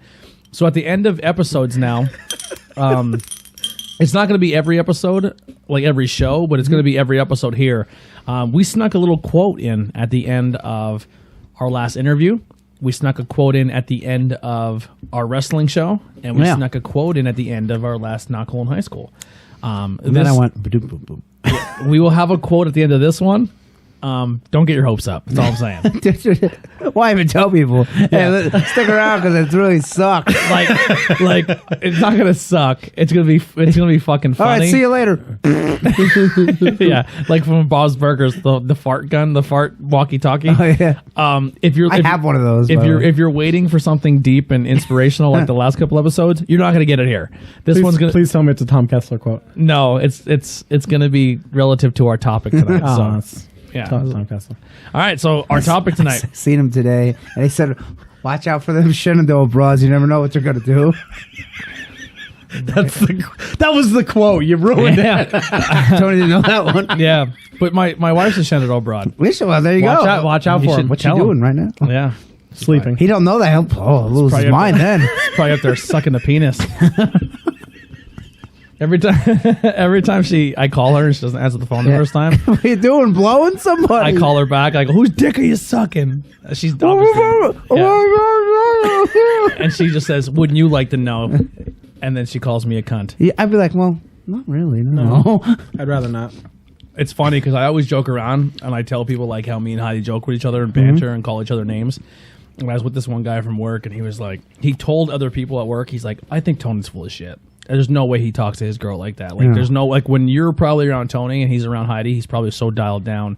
And this one guy's like, "No, dude, what you see is what you get." And then I was on my way home. I was like, I gotta call her real quick because we're gonna go to the bar after work. And I called her and she asked, I go, "What up, cunt?" And she's like, "What's up, bitch?" And he's like, "Call your wife a cunt, bro?" I was like, "Yeah, that's our word. Like, it's not offensive to her. I'm not saying like you're a fuck." Like Yeah. It shows that you're not stuck up. Yeah. I'm like, oh, we can't say that. Don't. We can't. Dude, honestly, and you guys can probably attest to it. Like when she hangs out, she's like one of the dudes. Like, Yeah. you can talk to her about anything. She's not fucking, prissy or anything. no, she's cool as fuck, man. I hate stuck up broads. That's I have an amazing wife. Did you guys see any new movies that just came out? No, I bought that Wonder Woman Bloodlines. I did not get to watch it. So. Heidi just seen Lion King. She said it was really good. And then the new Jay and Silent Bob came out, and then three. Did it? I didn't even know that. Are you sure? I think so. I think it came out Friday. Oh, maybe it did. I don't know. And then 3 from Hell is out on DVD now. From people I've listened to, they said it was a good movie. I never watched any of the other ones. Yeah. Yeah, but let's get into our topic tonight. So this is going to correlate with the new release of the game coming out on Halloween. Yes. Yeah. Quick question before we get started. What's the timestamp right now? 1:19. We're ahead of schedule. All right. This way we can, when my kids want to watch this later, we could skip past the Heidi's a cunt part. I might sneak a couple in there for Luigi. Okay, so She's gonna meet your kids are gonna meet Heidi and be like, "You're the cunt." That's not exactly the timestamp, but it's because the intro and stuff. Right. Yeah, that's all right. Anyway, just ruined this show for. Welcome to Nintendo's official Month of Luigi. That was announced on October 4th, 2019. Wow. Yeah. So October is official Luigi month. Yes. We nailed it. Yep. We didn't even try. Nope. I didn't know that. It was accidental. So that was pretty cool. It's official player 2 month. Yeah.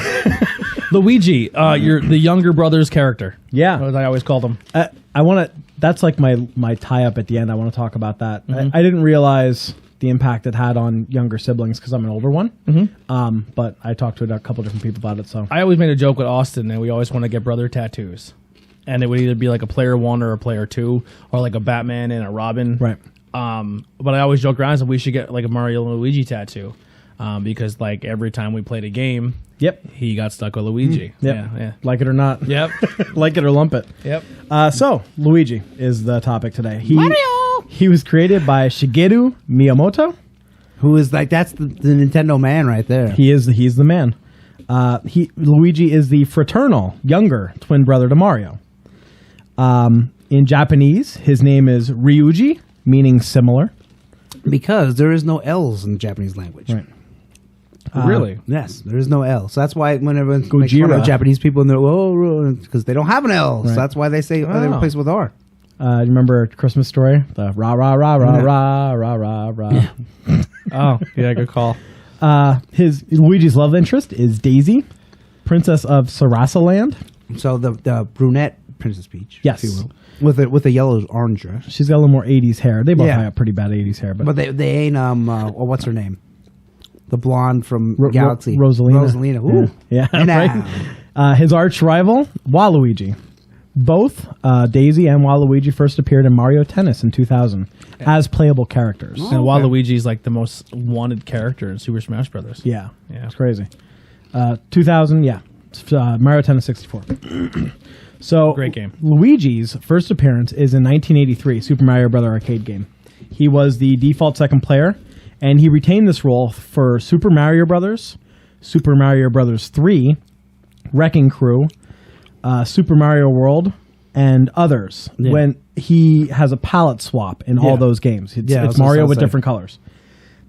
And then with the Mario, what's the Super Mario All Stars? They actually got rid of that and they made the ones from 2 where there's the different sizes, right? So he's first available as a primary character in Super Mario Bros. 2 in America. Not bad. Now I got to digress for a little minute about Super Mario Bros. 2 for anybody that doesn't know. So in 1985, Super Mario Bros. Is a worldwide success. It's massive.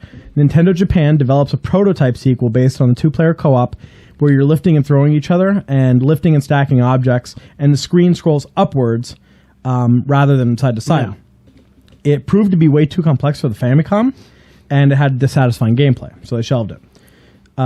They instead used the Super Mario Bros. Engine and created a notoriously challenging Super Mario Bros. 2 in 1986.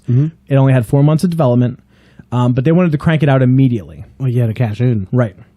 So, the shelf prototype was later developed into Yume Kojo Doki Doki Panic in 1987.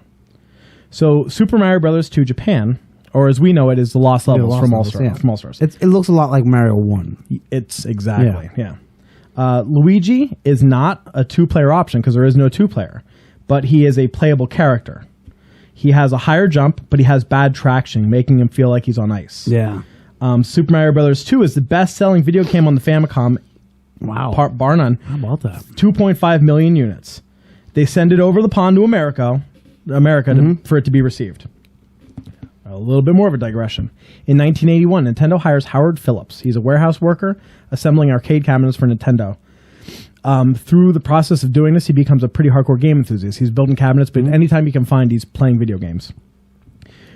Minotu Adikawa notices Phillips' enthusiasm, and Adikawa values his Western opinion very much. And by 85, he becomes a tester in a time that there wasn't really testers. Wow. What a job to have then. Seriously. So what happens for Howard Phillips is he gets a Famicom sent to him. Family computer. And they constantly are sending him new titles. That's awesome. He becomes the voice for the Western audience pretty much. They send him titles every month, and he gets a big box of video games he gets to play. Wow. So in the summer of 86, he gets Super Mario Bros. 2 for the disc system, for the Famicom disc system. And it was unannounced to him. He didn't know it was coming, and he was like, oh, snap, He puts it in, and he hates it. He says it's awful, it's punishing, it's no fun, and the Western audience is going to hate it. So they're based off one guy's take. That's crazy. Adakawa calls Nintendo Japan, and he tells them what the report is. So Doki Doki Panic, again, kind of being a spiritual predecessor for Super Mario Brothers, because it was supposed to be Super Mario Bros. 2. They send it back to US with a note asking if we replace the characters with Mario, Luigi, Princess, and Toad, would the American audiences be happy? Phillips playtested it. He said it's amazing. So they reskin the characters and they send it to Howard Phillips in '88. He loves it. Because Howard Phillips loves it, now Nintendo America is ready to roll out our Super Mario Bros. 2, which in Japan is known as Super Mario Bros. 2 USA. Okay. There's huge hype for the game at the time.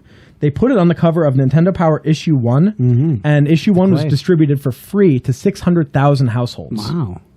That's crazy. Wow. So the hype was huge. The cover, fun fact, was created by the California Raisin Studio. Oh, wow. Yeah, it's the same claymation stuff. There was one thing I wanted to add a little bit back, in case if no one's paying attention. I was there for it, man. Because the whole Super Mario Bros. 2 thing, there was a video game crash in 1983 where video games almost became not relevant. Atari's fault. Right. And that was what, even though it was Super Mario Bros. 2 was huge in Japan, they were like, we can't. The video game crash didn't affect them. They didn't have a video game crash. It was only here. So that was a big reason why they brought in the Doki Doki Panic. They didn't really care what they put out. They didn't really. Yeah, they were just putting shit. They were out. just like, we'll just put out garbage and we'll make money off it. And there was no licensing either with that Atari stuff. They were just anybody was putting out ET and it was non-playable. Yep. But they got away with it. So the Nintendo Power issue, it had a walkthrough, which was kind of a big deal again for that time. And it was screen by screen pictures. You know? Yep. And it was that is the first time that America ever found out that it was getting a sequel. So in October 10th, 1988, it releases in America. Nintendo doesn't discuss the conversion until 1991. They released Mario Mania Nintendo Power Player Guide. And it was like a small little note in the thing. And people started to get feelings about Super Mario Bros. 2, like it's not a Mario game. We were cheated, you know. In 93, they released All-Stars. And so we get the lost levels for the first time as Americans. We're able to play the original Super Mario Bros. 2. So again, Super Mario Bros. 2 USA, it had a profound effect on the series, which is the reason I had to stop and kind of digress on it. 10 million units worldwide were sold. Wow. It was the third best-selling NES game of all time. And Luigi is made to stand out for Mario for the first time ever. He's taller, he's skinnier, he has a higher jump, and his character was Mama, converted from Doki Doki Panic. Oh, wow. And he kicks his legs back and forth. Real fast. Yeah. It releases in Japan as Super Mario Bros. 2 USA in 92. And Luigi visually remains that palette swap until Luigi visually remains a palette swap. He goes back in Super Mario Bros. 3 to being palette swap Mario, palette swap. yeah. And you don't see him again as the tall, skinny Luigi until Super Mario Kart 92. Wow. Wow. Yeah, but I think the one Super Mario All-Stars has it edited when you play 3 and 1, you can play as them. Well, was he in the, what was the one where it was like the 2-player ones? He wasn't considered Luigi, but he did have a green and white suit. That was like the first one. Yeah. I think they say, though, when you're the second player, it says Luigi start. I believe so, actually. So, back to Luigi. After Super Mario Bros. 2, his role becomes restricted, and you're only seeing him in the Mario Party games, the Mario Kart games. But he did get featured a starring role on 3 occasions. Mm-hmm. All 3 occasions, he's called upon to act as the hero because Mario is in need of a rescue. All 3 times. And so sometimes it teaches you stuff, and it's like, ugh. The first one is Mario's Missing in 1993. It was an educational game for NES, SNES, and DOS, actually. Quick premise on the game. Bowser relocates from Mushroom Kingdom to our world. He plans to steal Earth's treasures, some of them being Big Ben, Mona Lisa, and the Great Sphinx of Giza, and he sells them for enough hair dryers to melt Antarctica. Bowser kidnaps Mario and prevents him from foiling the plan, and it's up to Luigi to save him. The reception was mostly mixed. I thought it was terrible. Yeah, it's not good. But between the NES and the SNES versions, it exceeded $7 million profit for the developer Software Toolworks during the second quarter of 93. Wow, yeah. It's sold for them. Mario's missing. Let's get that. Oh, I don't want to answer a question about France. Now, as I stewed on that, in my opinion, that has got to be Bowser's most villainous plot ever. Melt Antarctica and kill us all. Yeah. It's way beyond stealing the princess. We'll steal the hair dryers from little girls.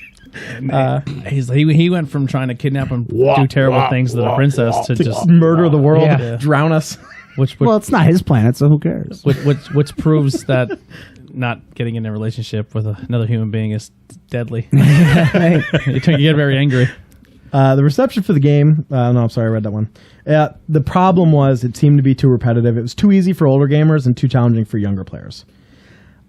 Luigi then he gets a minor appearance in Super Mario World 2, Yoshi's Island. Yeah. And it is often noted that he was completely absent from Mario 64 and Mario Sunshine. There was a long standing, and people to this day still rave over it and still think it's a thing, that he is a unlockable hidden thing in Super Mario 64. Wasn't that Yoshi? Yeah, they say Yoshi, yeah. Yoshi and Luigi. Supposedly, there was a statue where it said, like, here lies Luigi and bring back. So, like, people were trying to transcribe. Like he was dead. Like, there was supposed to be, like, you can find Luigi and he's in the game. But then Mario 64 DS. Yes. Luigi, Yoshi, and Wario. Yeah, Wario, yeah.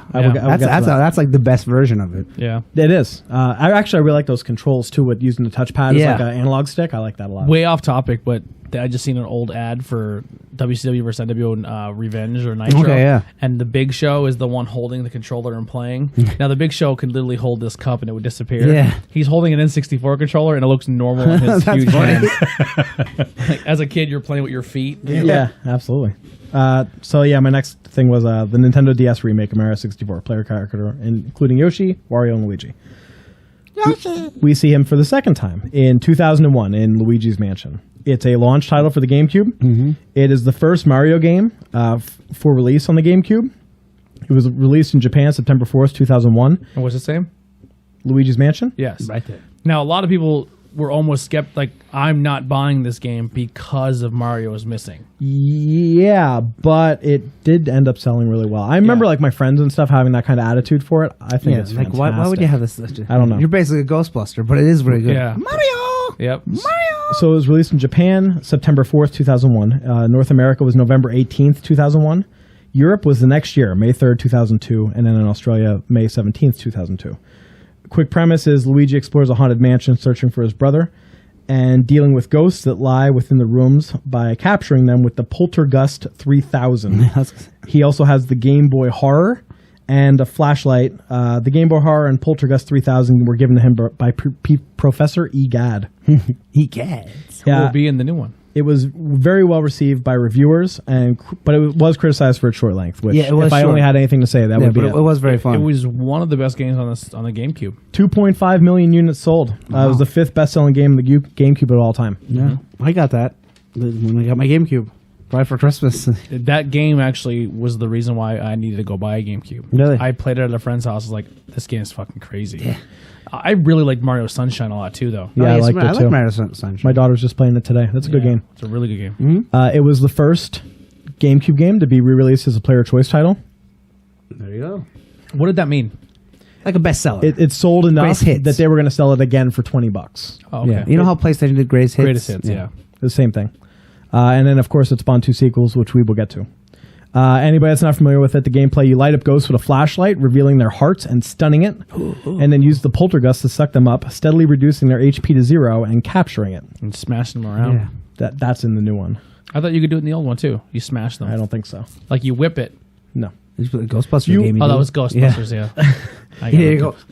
There are 3 medallions found in the game that would upgrade the poltergust, and it gives you the ability to suck up elements from a room and then use it against the ghosts. Yeah. Once all the ghosts in the room are captured, the room brightens and the music changes, being pleasantly whistled by Luigi. And while it's haunted, he nervously hums the tune. And he's no longer scared. Yeah. Love it. It's like one of my favorite parts of the game. Once the final boss is defeated, you're ranked from letter A to H based on the treasure that you collected, and a second mode is available called Hidden Mansion. Some fun facts I didn't know. So, a gentleman by the name of Totoka did the music for Luigi's Mansion. Okay. He did the music for many Nintendo games. Apparently, in every Nintendo game, he hides his own personal song called Totoka's Song. It's hidden in every game that he's ever done the music on. Kazumi Totoka. When I say hidden, like, that is not an understatement. It is so ridiculous how you have to find his songs sometimes. Yeah, you don't just like stumble across them. It's not like queued in an arcade when you go in it. No. Like in Luigi's Mansion, you have to go into the training room, then go into the controller configuration, and then sit there for 3.5 minutes. And then the song will play. Oh my goodness. I know. That's just an example. Another fun fact that I thought was really interesting on Luigi's Mansion was that it was actually developed with stereoscopic 3D. Wow. But then they disabled it at the very last minute because we didn't have 3D TVs yet. They over-anticipated it. And it was not a thing. That'd be cool to watch seeing the ghosts come out and stuff. So it's like in there, but they just didn't mess with it. So moving forward, Luigi is often associated with more difficult second acts of multiple Super Mario Bros. Games. Like, again, Lost Levels, Super Mario Galaxy 2, and New Super Luigi U, and also the New Game Plus on Super Mario 3D Land, which is the more challenging Luigi, using the reduced friction and the higher jump that he becomes known for later. It's consistent in all those games. He is playable in Nintendo DS's New Super Mario Bros. As a hidden character, and as a hidden character in the Wii's Super Mario Galaxy.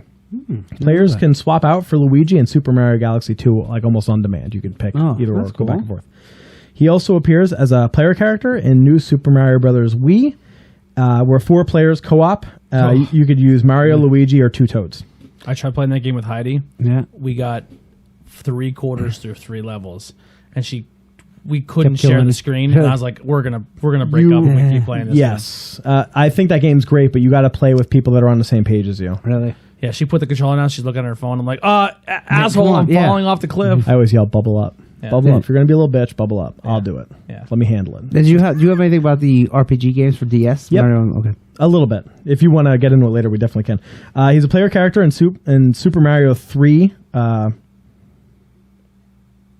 Sorry, 3.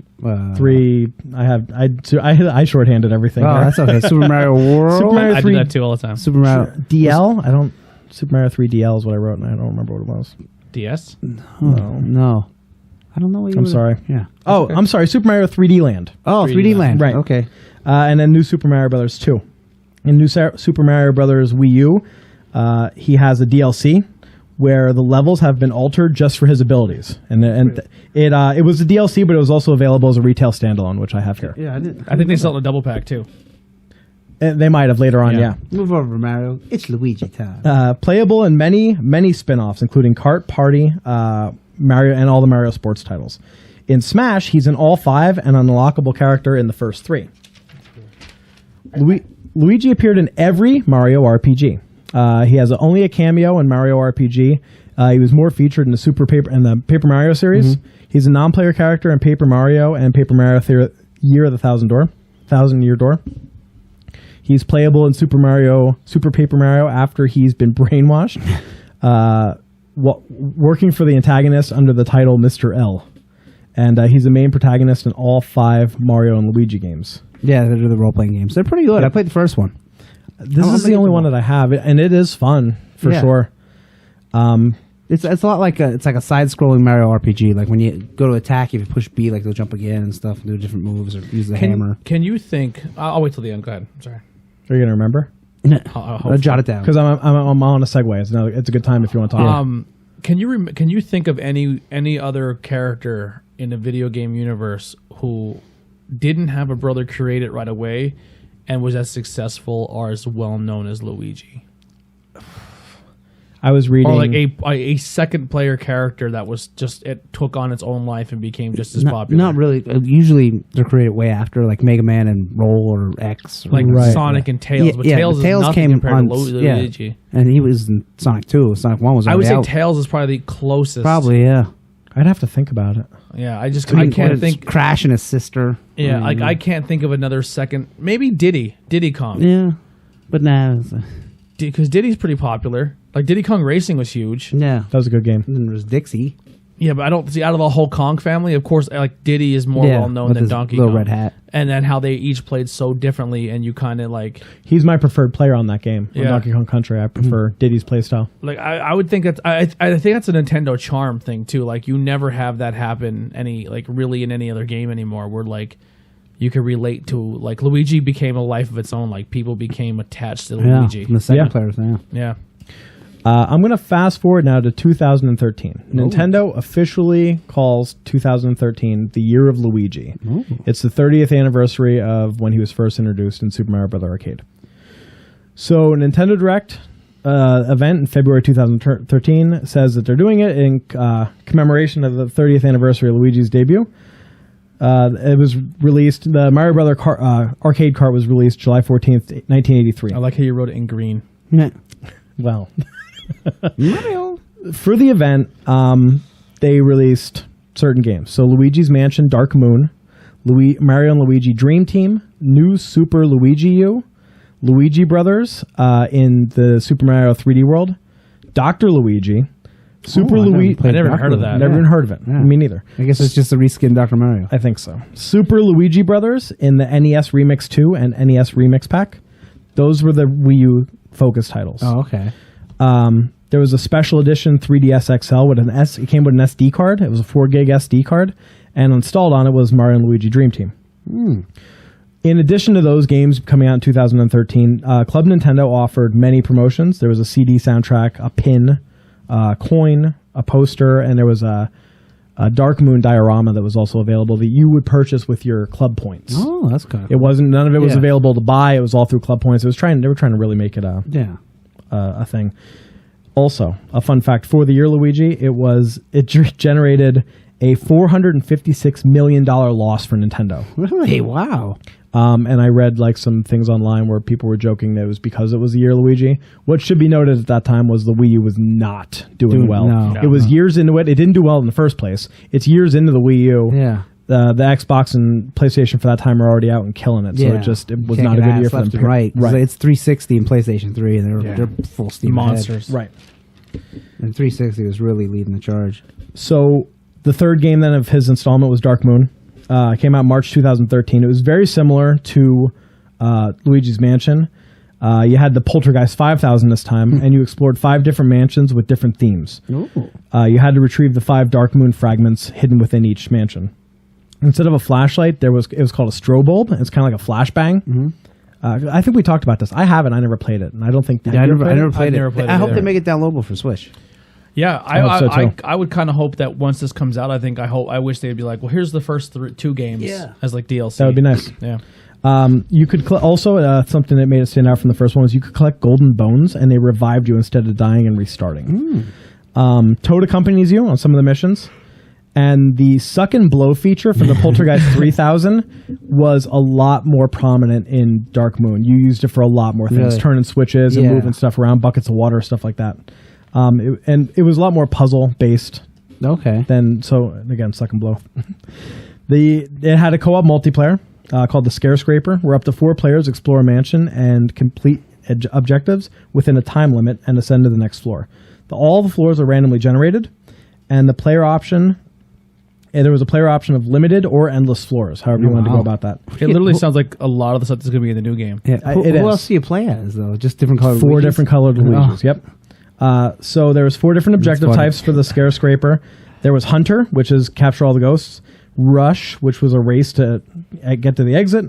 Polterpup, where players pursue and capture ghost dogs. And then there was Surprise, which just randomly generated each of the past 3, right. The Scare Scraper can be played locally or online via the Nintendo Network.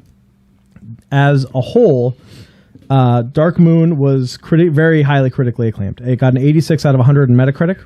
IGN gave it a 9.3 out of 10. Wow. Nintendo Magazine gave it a 92%. GameSpot gave it 6.5 out of 10, saying the lack of checkpoints killed it. Oh, I can And see that. they said it has very stiff controls. But they said the multiplayer was totally worth the game alone. Oh, wow. I never played it. It was only on DS. It sounds like that because this game failed to be on a system and it was on a DS. Yes. They're like, this is going to be Luigi Mansion 3. Yeah.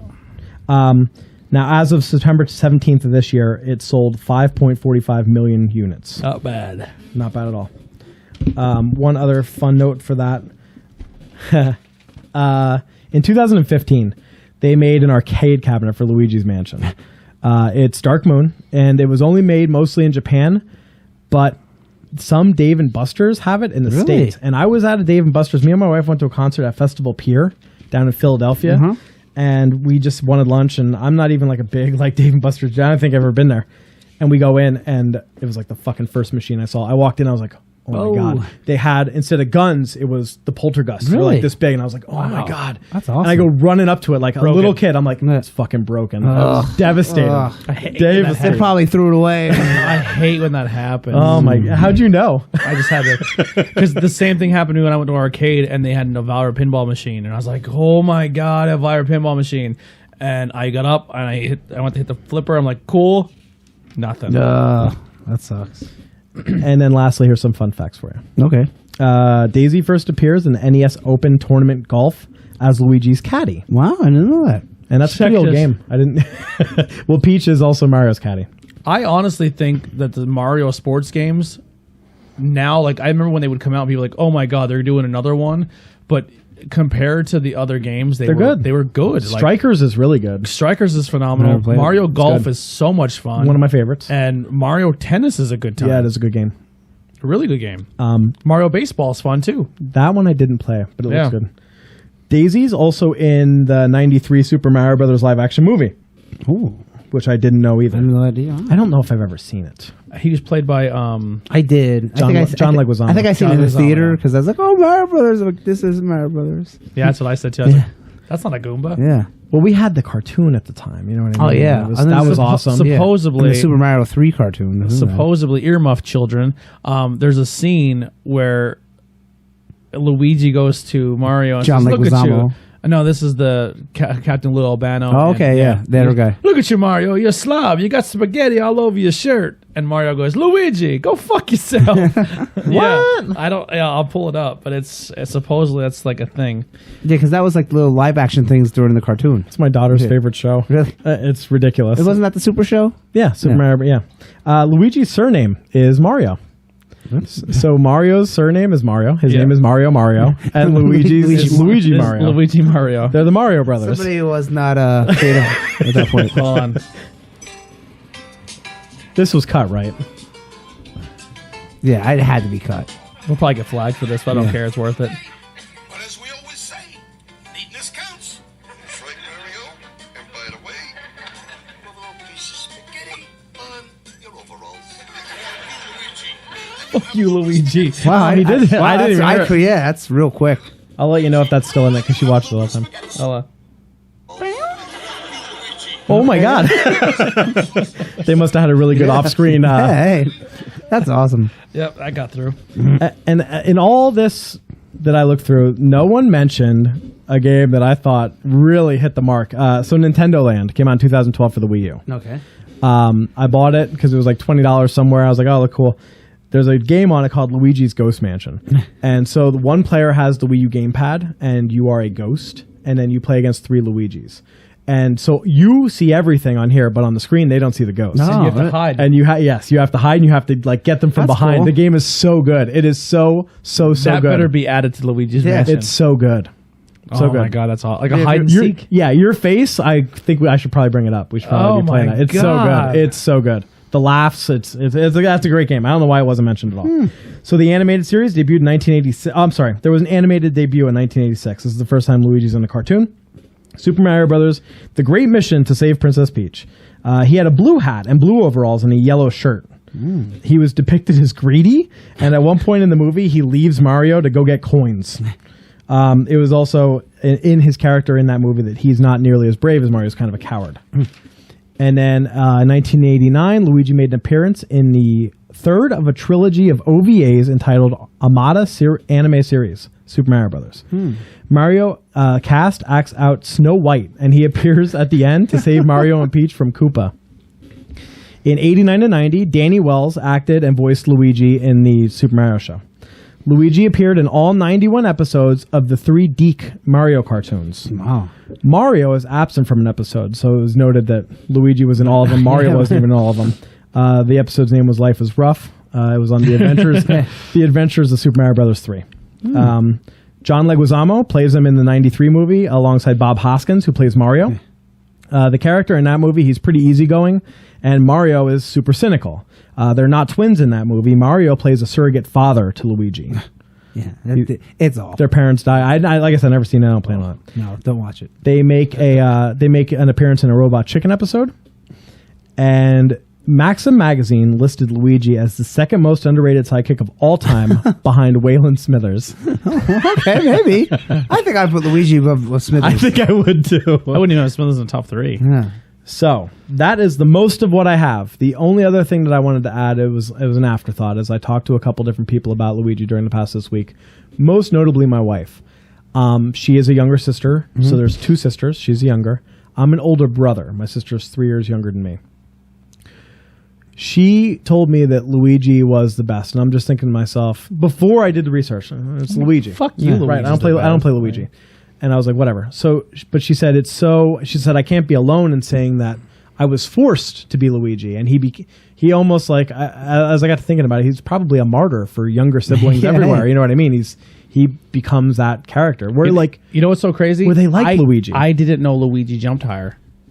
Well, in the first one, he did it. he doesn't in the first one. But I mean, in general. Oh, I really? Oh, you did not know that? wow. No, I never played him. In Mario 2, he's Yeah. a beast. Yeah. Never played as him. That's so funny. Yeah, I was like, my brother's like, I think he, like my brother's like, oh, he's way better. Like he jumps higher. I was like, no, he doesn't. Nah, that becomes this thing Princess for the sure. best because she can glide with her dress. She was always my pick in Mario 2 anyway.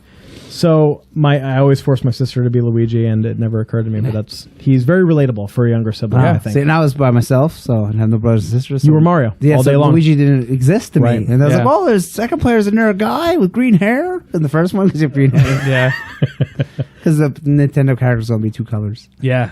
Yeah, same thing. And then he became like, because of that character, like now that you can like pick him in like Mario Kart and other characters, Yeah. and like he's picked just as much as probably Mario because of people being latched on to him as Yep. that like the little brother character. Yep. I just pulled up real quick.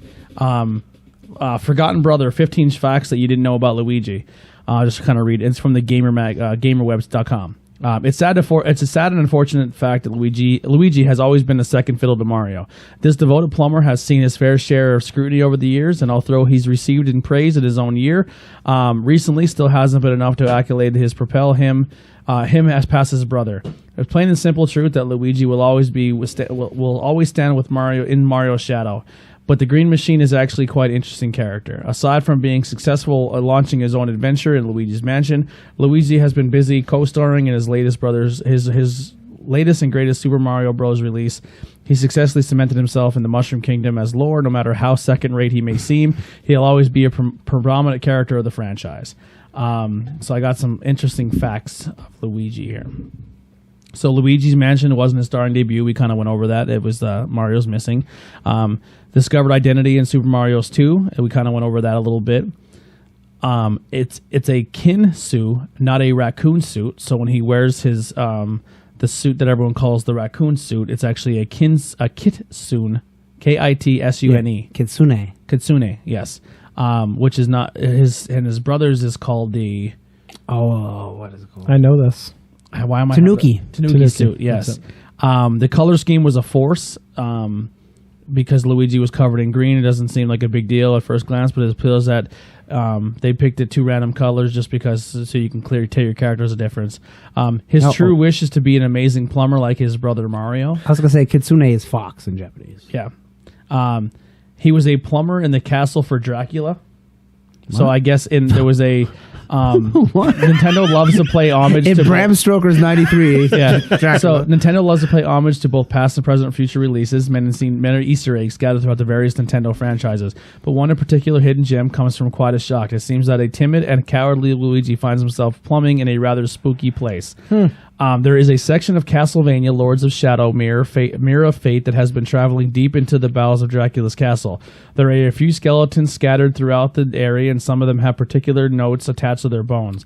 One alarming note reads as follows: "There's a terrible state of pipes down here. He would perturb even my brother Mario. Some parts have been rusted terribly.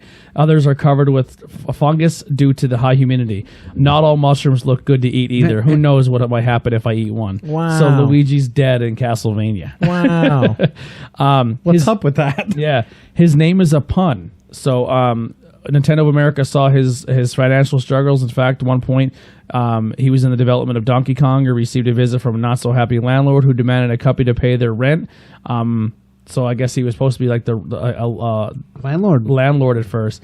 And the Japanese word means rui, which translates to similarity in English. So his name was almost like pretty much same as Mario. Yeah. But yeah. The voice actor had... Luigi's voice actor had Cagras Delusional. What? I don't know. I'm not, What? skip over that. Seen a shy guy's face. There's particular batteries and odd-color mask. Face of living a shy guy. In fact, he's the only one in the entire Mario series that has the honor of seeing one of those with maskless with minions. So I guess he's the only one in the franchise who actually seen a shy guy unmasked. Luigi is Mario's fraternal twin. He has approximately 30 different nicknames. What? So some of his nicknames include Plunger Puss. Oh my god! And Mario's Missing, Mr. Eyeballs in Mario Power Tennis, Mr. Lime Green in Luigi's Mansion, the Other Guy in Mario and Luigi's Superstar that's Saga, nice. the Eternal Understudy in Super Mario Smash Brothers, the King of Second Bananas in Super Smash Brothers Brawl. I'd like to be the king. Of And the Second list goes on. Oh boy! So I guess he gets picked He's up. the Morty Giannetti. His full name is Mario Luigi. Luigi Luigi Mario, sorry. I Peach Mario. I guess he had a pose in the 2003 Mario Golf Toadstool Tour. I guess he did like a pose that he did like an L. Yeah. But I guess the way it perceived it was it also it closely resembled the American Sign Language word for lesbian. Whoa. I don't think they did it on purpose, but Yeah, they had to probably change. Yeah, they got some controversy. He is very smart and once built his own robot. I guess in a game in It's probably one of the RPGs. Super Paper Mario. He built his own robot, and he can destroy opponents without moving. So it appears that Luigi is such a skilled and talented fighter that he can best every level 9 CPU in Super Smash Bros. Melee by doing absolutely nothing. This one seems a bit silly, but is actually true. We're a bit skeptical on this one ourselves, but YouTuber known as Nifty QA within the video description on this website it will help display any doubts. We don't mean that he runs away from his challenger or bests them through tactical movement. We mean he literally does nothing. He doesn't move a muscle. In each and every fight, this video YouTuber goes on to show that his journey through about a 9-minute and 49-minute fight of unfortunate pitfalls and defeats, he doesn't die and he wins every time. And he wins like, not even moving. So there's some weird Luigi facts, but yeah. So that's. I like that topic a lot. I'm really excited for Luigi's Mansion 3. So the only thing I left out was Luigi's Mansion 3. Yeah, I want to play it. It comes out Halloween, right? Halloween. Yeah. 31st. It has just kind of very briefly, it's going to play like the other ones, so we know what to expect there. I think what it's really boasting right now is the multiplayer. Yep. It's going to have the scare scraper. I don't think it's called that anymore, but it's something similar to that. And then there's also an 8-player mode that's also online where you can play as Gooigi. So it'll be like 4 Luigis versus 4 Gooigis doing kind of like the things that I had covered in there for the multiplayer of Dark Moon. You can also, Gooigi is playable as, it's the single player story will also opt as a 2-player co-op. So I'm playing with my daughter. I could be Gooigi. She'll play Luigi. And there might be a part where there's like a super grate and there's no way to get through. I turn into Gooigi. She stays there, and I go down through the sewer grate. I just drop through and go through until I can reform and bring her back. Yeah, it looks really good. I'm super excited. A lot of puzzle solving in the new game. Yep. The suck and blow feature is going to be predominant on this one as well as a whiplash mode where you like kind of slam the ghost around the room. They got from Ghostbusters. Yeah. And then how he said the Gooigi I did see, and then each level of the mansion is going to be themed as like the old the other game where it's going to have like an ice level, a desert level. Yeah, there's like a pyramid one. Yeah. Oh, okay. Yeah. So there's a whole bunch of different levels in it. It's supposed to be from everything people are reading, it's very highly anticipated and people are very excited. Yeah, I'm going to pick it up. So this and Pokemon will probably be my last 2 games of the year. Same. Not the year, planned but for anyway. a while. Yeah. Well, for the year, for me, probably this, and I might buy that Outer Worlds. I got Outer Worlds for the discount, so so I don't have to get guy. I think the only other game I'm going to pick up is going to be Watch Dogs, but I don't think that comes Does out that come out this year? Something tells me it doesn't. I don't think there's anything up like that I really want to get. They're the only 2 I care about for sure. I mean, like the Moons of Madness sounds cool. Like the downloads, they're whenever if something I get to comes them. out like on a super sale, and I pick it up. I'll pick. But I that mean, up. brand new. You're saying, Yeah, brand new. Yeah, I don't- $60 games. Yeah, brand new Pokemon and I'm getting both. I'm getting the double pack, and Luigi's Mansion are going to be my last 2, I believe. I have a friend. We do the game sharing, so he already got Call of Duty, so I'll play that with some friends. Oh, okay. That's a game I don't play on my own.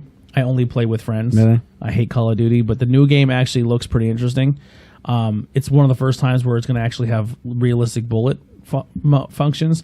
So like in Call of Duty, you looked in your sights and you shoot your gun, and pretty much you're going to hit. Even if the guy's not even in that spot, it kind of still hits him. So if you watch kill cams in the old Call of Duty and you see like it made a little noise when you hit a hit marker, but it wasn't even hitting the guy, that's because the instantaneous bullet from the gun to the person is so quick that there's no bullet drop, there's no bullet calculation. Oh, okay. So now that's they're doing why that. it just showed hit markers even though you weren't technically getting hit. Yeah. So now in the new one, like if someone's running, you have to like kind of lead them. Okay. You're not just gonna be like da-da-da, you'll miss them every time.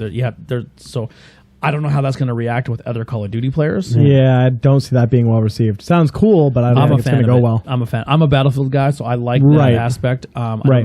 But I don't like Call of Duty at all. I think, how can you play the same game year after year? yeah, it's yeah. it's one of those games that people Makes play. money. And it sucks because I want to play with friends, and that's one of the only ones I keep playing. Really well. We got a little bit of time here, but I don't know if you guys played anything recently. The only thing new I really have to talk about, I haven't gotten too much into it. I had a really shitty day today with the joint pain, so I just kind of laid in the couch most of the day and vegged because I'm still like in a lot of pain now. That's why I'm fidgeting around really bad over here. But I played a little bit of the new WWE 2K20. Yeah. Which word is on the street? It's buggy. Yeah. It is buggy. There is some things on it that I'm not a fan of. I'm going to be honest. I didn't really like 19. I'm giving this game more of a chance than I already did with 19. Right. I haven't played anything since I think 15 or 16. So I like the controls in this. If they keep these controls, I'll be very happy. Mm-hmm. They need to fix the hit detection. Like I'll run and do an attack and just completely miss. It is hard. Clothesline through the guy. Yeah, basically. yeah. It is really hard to switch your look. Oh, like they're like You have to, three-way dance. you have to yeah. push the stick in to do it. Oh yeah, It's really hard to do on the fly. Like it's almost impossible to quick turn around and do Yeah. something. It seems like the computer reverses everything. Ugh. It's really, but it is very like up A to do an attack. Yeah. Hold up an A or grapple, then up A, then up down. Like Okay. so it does have the no mercy ish Yeah. controls, but it's not like A B Y like we're at Yeah. H1. So there's some things about it I really like. I'm right now doing the story stuff. So they have towers, which kind of like Mortal Kombat. Mm-hmm. So that's fun to play where you pick a character and you try to go through like, and there's a ton of towers. Yeah. So there's enough content in this that you don't have to play any exhibition. You don't have to do online. Like there's enough content in there to keep me busy that I can still do fun stuff. That's cool. 'Cause Yeah. like when it was just exhibition and it's like go after the title. It's like, I didn't do my career mode yet. I didn't do online. I did a couple exhibition matches, and I mostly just been doing like the 2K, like the women's 4 horsewomen thing. Mm-hmm. I've been playing that, and I just been playing like I did a match here and there. I played as Matt Riddle. I tried that out because his knees and stuff look pretty cool. I did a match, Shawn Michaels versus Sting, and then I did a match, Ember Moon versus who did I pick? Sonya Deville. Okay. The Total Eclipse looks awesome in the game, yeah. And like she's really cool because she comes down and the animations, the character models don't look very good. Yeah, the faces look terrible on some But people. you can kind of still make out that it's the person. Yeah. So it has like a weird artistic charm that I kind of like with some people and some people I don't. Yeah, like Macho Man looks awful. But yeah, really bad. Some of them look really bad. I forget who one of them is literally like I think it's Scott Dawson. His eyes look like they're touching. Beady little. Yeah, it's bad. But Ember Moon, when she comes down, you hear her scream like she Okay. and then one of her taunts, she screams. So it's pretty cool to see that. That's cool. Yeah. Yeah. The only thing I wish they would do, man, is I hope they pick up to this. It says like, would you like your game to auto update? Like your like so I guess if someone's doing really well in real life, they'll update their stats to make them better in the game. Oh. Which I think is cool because Yeah. it's kind of what they do in every other sports game. But what I would Wonder if like it switches the titles then too. yeah, so like they give you 5 different Charlotte Flairs. Which is that's overkill. It is. How about one character with 5 costumes? Exactly.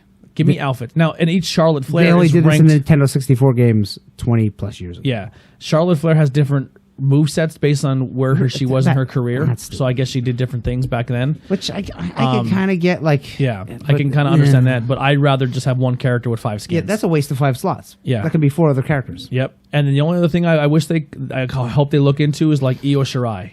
Yeah. Like put a patch out, and now I can have the old school Io Shirai that she's supposed to be in the game. Yeah, good guy and bad guy. And then the new Io Shirai or the new Asuka with the face paint. Everyone should have at least 2 costumes. Yeah. And it should be the same character, not 2 different characters. Same character, you push a button, costume number 2. Yep. And then like how Bailey changed right now. Yeah. Or even patch in the new venue. New costume is now available. Like yeah. you just released the game today or yesterday. Yeah. And you don't have the brand new Fox or SmackDown set Yeah. in the game. I mean, it's kind of hard because, Not really. well, with DLC, but I mean, like, years ago they said, well, the game's already made and everything, so, I mean, I understand if they didn't, like. It's almost making a game a year behind. Yeah, but they had, like, the deadline, right? So, like, maybe they seen the sets. You can't just put an entrance in. But I mean, they could, but they have to takes get work, They have to but- get that design team back to design that arena and stuff. But I mean, there's people out there like What I'm saying is, Start doing it I yourself on the think computer. that game should have a team that sticks with it and makes updates to resemble what's Yeah. going on today. they're probably not putting that much money into it, but it's a good idea. Yeah, That would I be mean, the best for wrestling game, Yeah. wouldn't it? But 2K does it with basketball. Yeah, so yeah. Like they do it with Madden. They do it like if Madden right now kicks a guy out of the league, Mm-hmm. there's a team who still works on Madden from now to the end of the season who updates the Really? Wow. Yeah. How about that? That's they, crazy. They update all that. If a new jersey comes out that they didn't have, they Yeah. put it in there. Oh, Like wow. stadiums, like NBA 2K, like they're adding stuff the entire calendar year Yeah. to keep it so your game is as legit as possible. If your running back breaks his leg and he's out in real life, when you go to play online in Madden, you cannot use that running back. Oh, wow. Like you could put him in the game, like That- make a that substitution. I might not like because, like, let's say.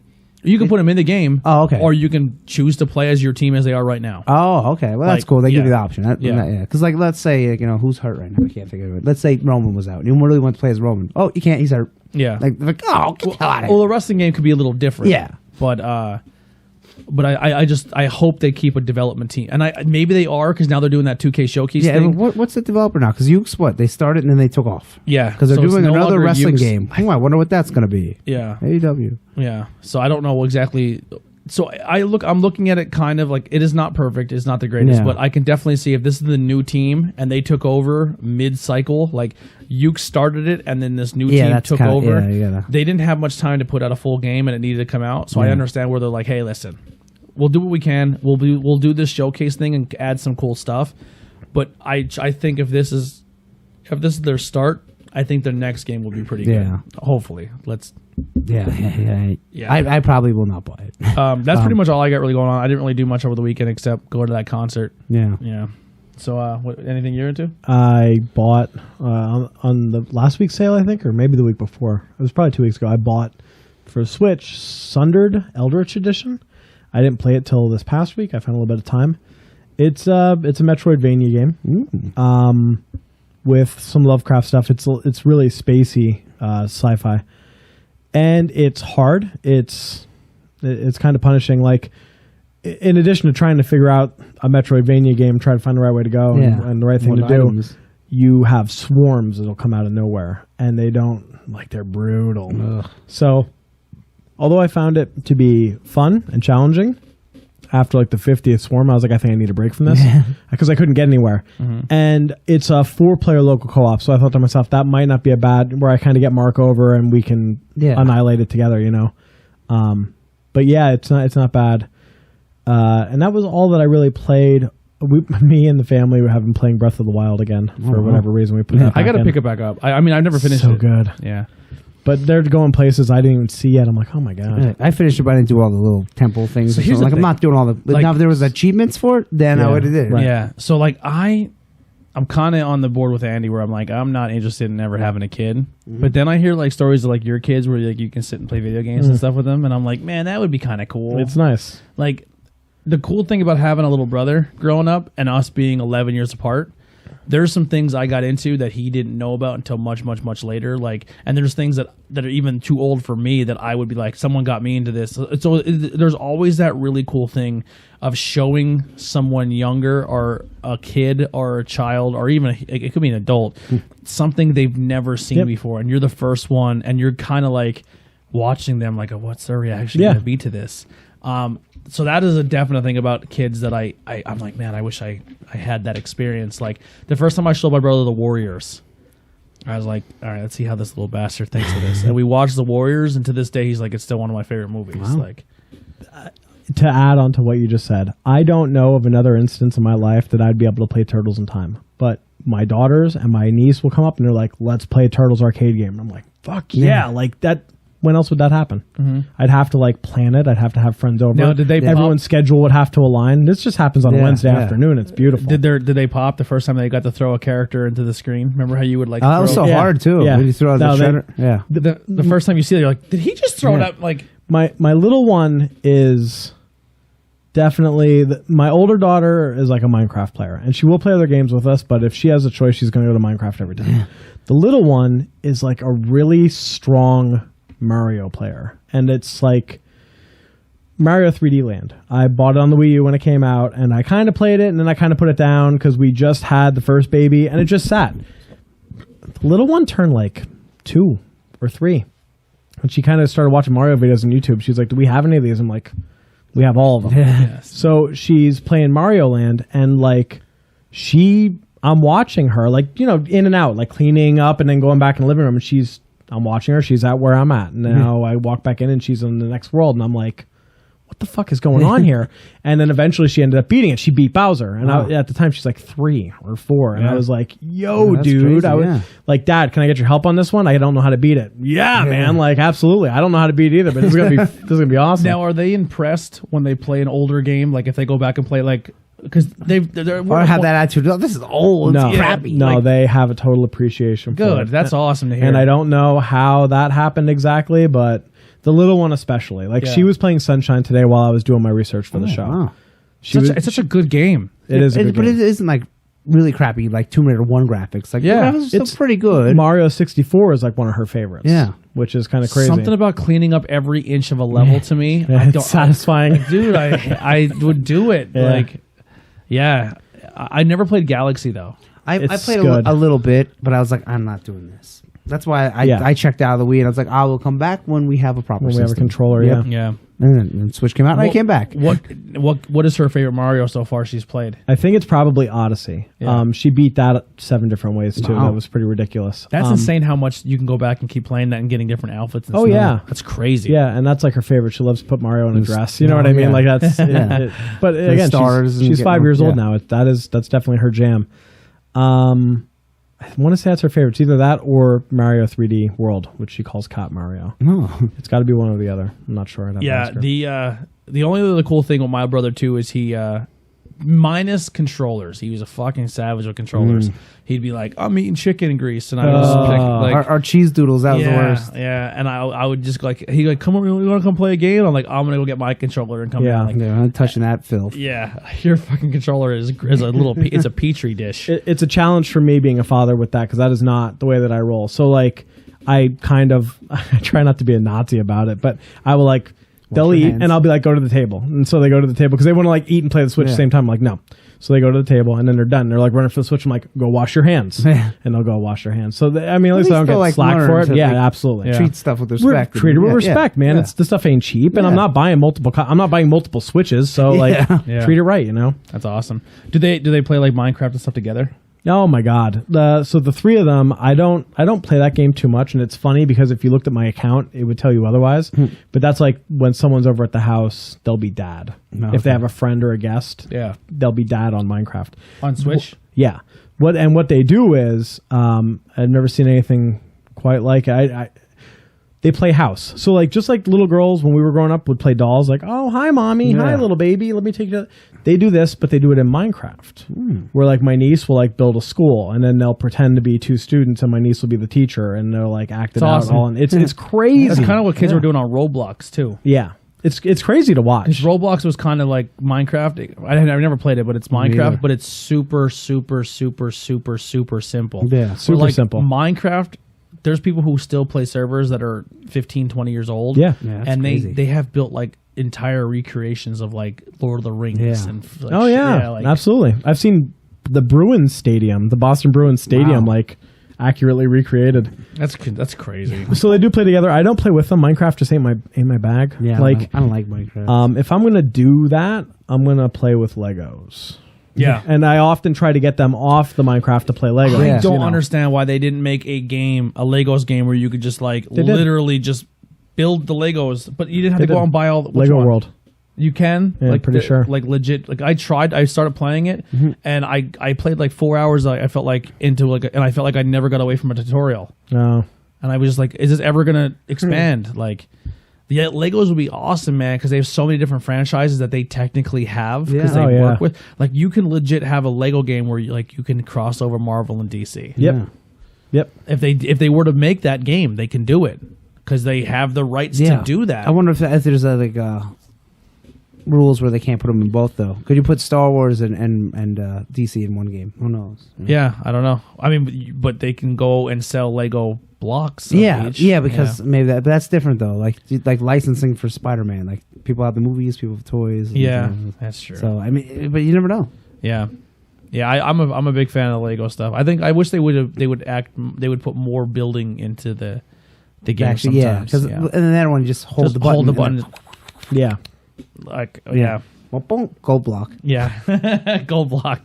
Yeah, man, I'm into all that stuff. But yeah, that's one of the things with the kids stuff, man. I really look forward to that, like seeing a kid play a game for the first time, and when you put a game on for a kid, and the first thing they say is like, "This is old. This sucks." No. Or they were like, "This is pretty cool." That never happens in my house. Yeah, ever, that's ever, awesome. ever. Super Mario 2, Super Mario 3, Super Mario World, doesn't matter. We'll get down on all of it. That's pretty cool. They won't be listening at this point, so I'm not afraid to say it, but I think I'm having a hard time with Christmas. Here's the problem. I buy them pretty much whatever they want throughout the year. Yeah. So, like, when Christmas comes around, it's kind of like, like, we don't have this. I can't have a blowout Christmas because I would just be buying stupid, ridiculous shit. They already have what they want. Yeah.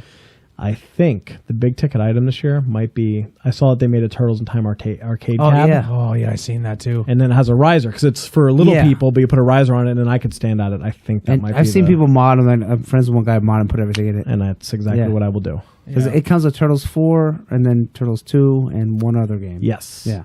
Comes with it. Yeah, But yeah, I would yeah. definitely mod this. Oh, you shit can out mod of and put mine. everything in it. Yeah. Yeah, that's be awesome. When you had the 4-button layout, I would put Mario Kart on at 64. Do you know what I mean? I would go balls are out. your Yeah. kids like amiibo kids too? Are they big amiibos? No, I am. Are you? I'm not huge. I have all the Animal Crossing ones. I'm excited for that game. Me too, actually. That's the third most anticipated game I have coming up after Pokemon and Luigi's Mansion. I have all the amiibos for Animal Crossing because we had a Wii U game.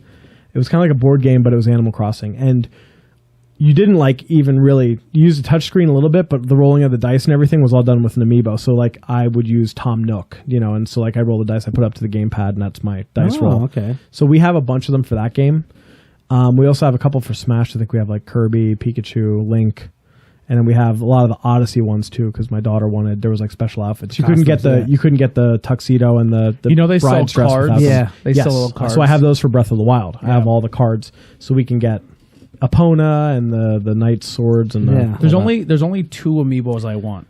I don't have any. I want to get the Tuxedo Bowser, Yep. and I want to get I think there's actually 3. There's 3 different Bowsers that are out there that I want. Like the first gen Bowser, then the later Bowser, and then the Tuxedo Bowser. I'm a Bowser guy. I like Bowser. Yeah. Yeah. Yeah, we definitely have the tuxedo one. It was, Yeah. it was like I said, so she can get the tux. Yeah.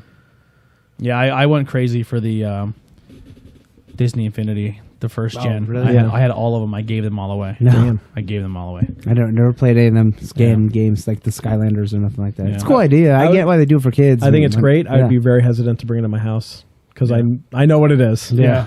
So is there anything else you guys want to cover before we get out of here? Nothing? You got something to plug?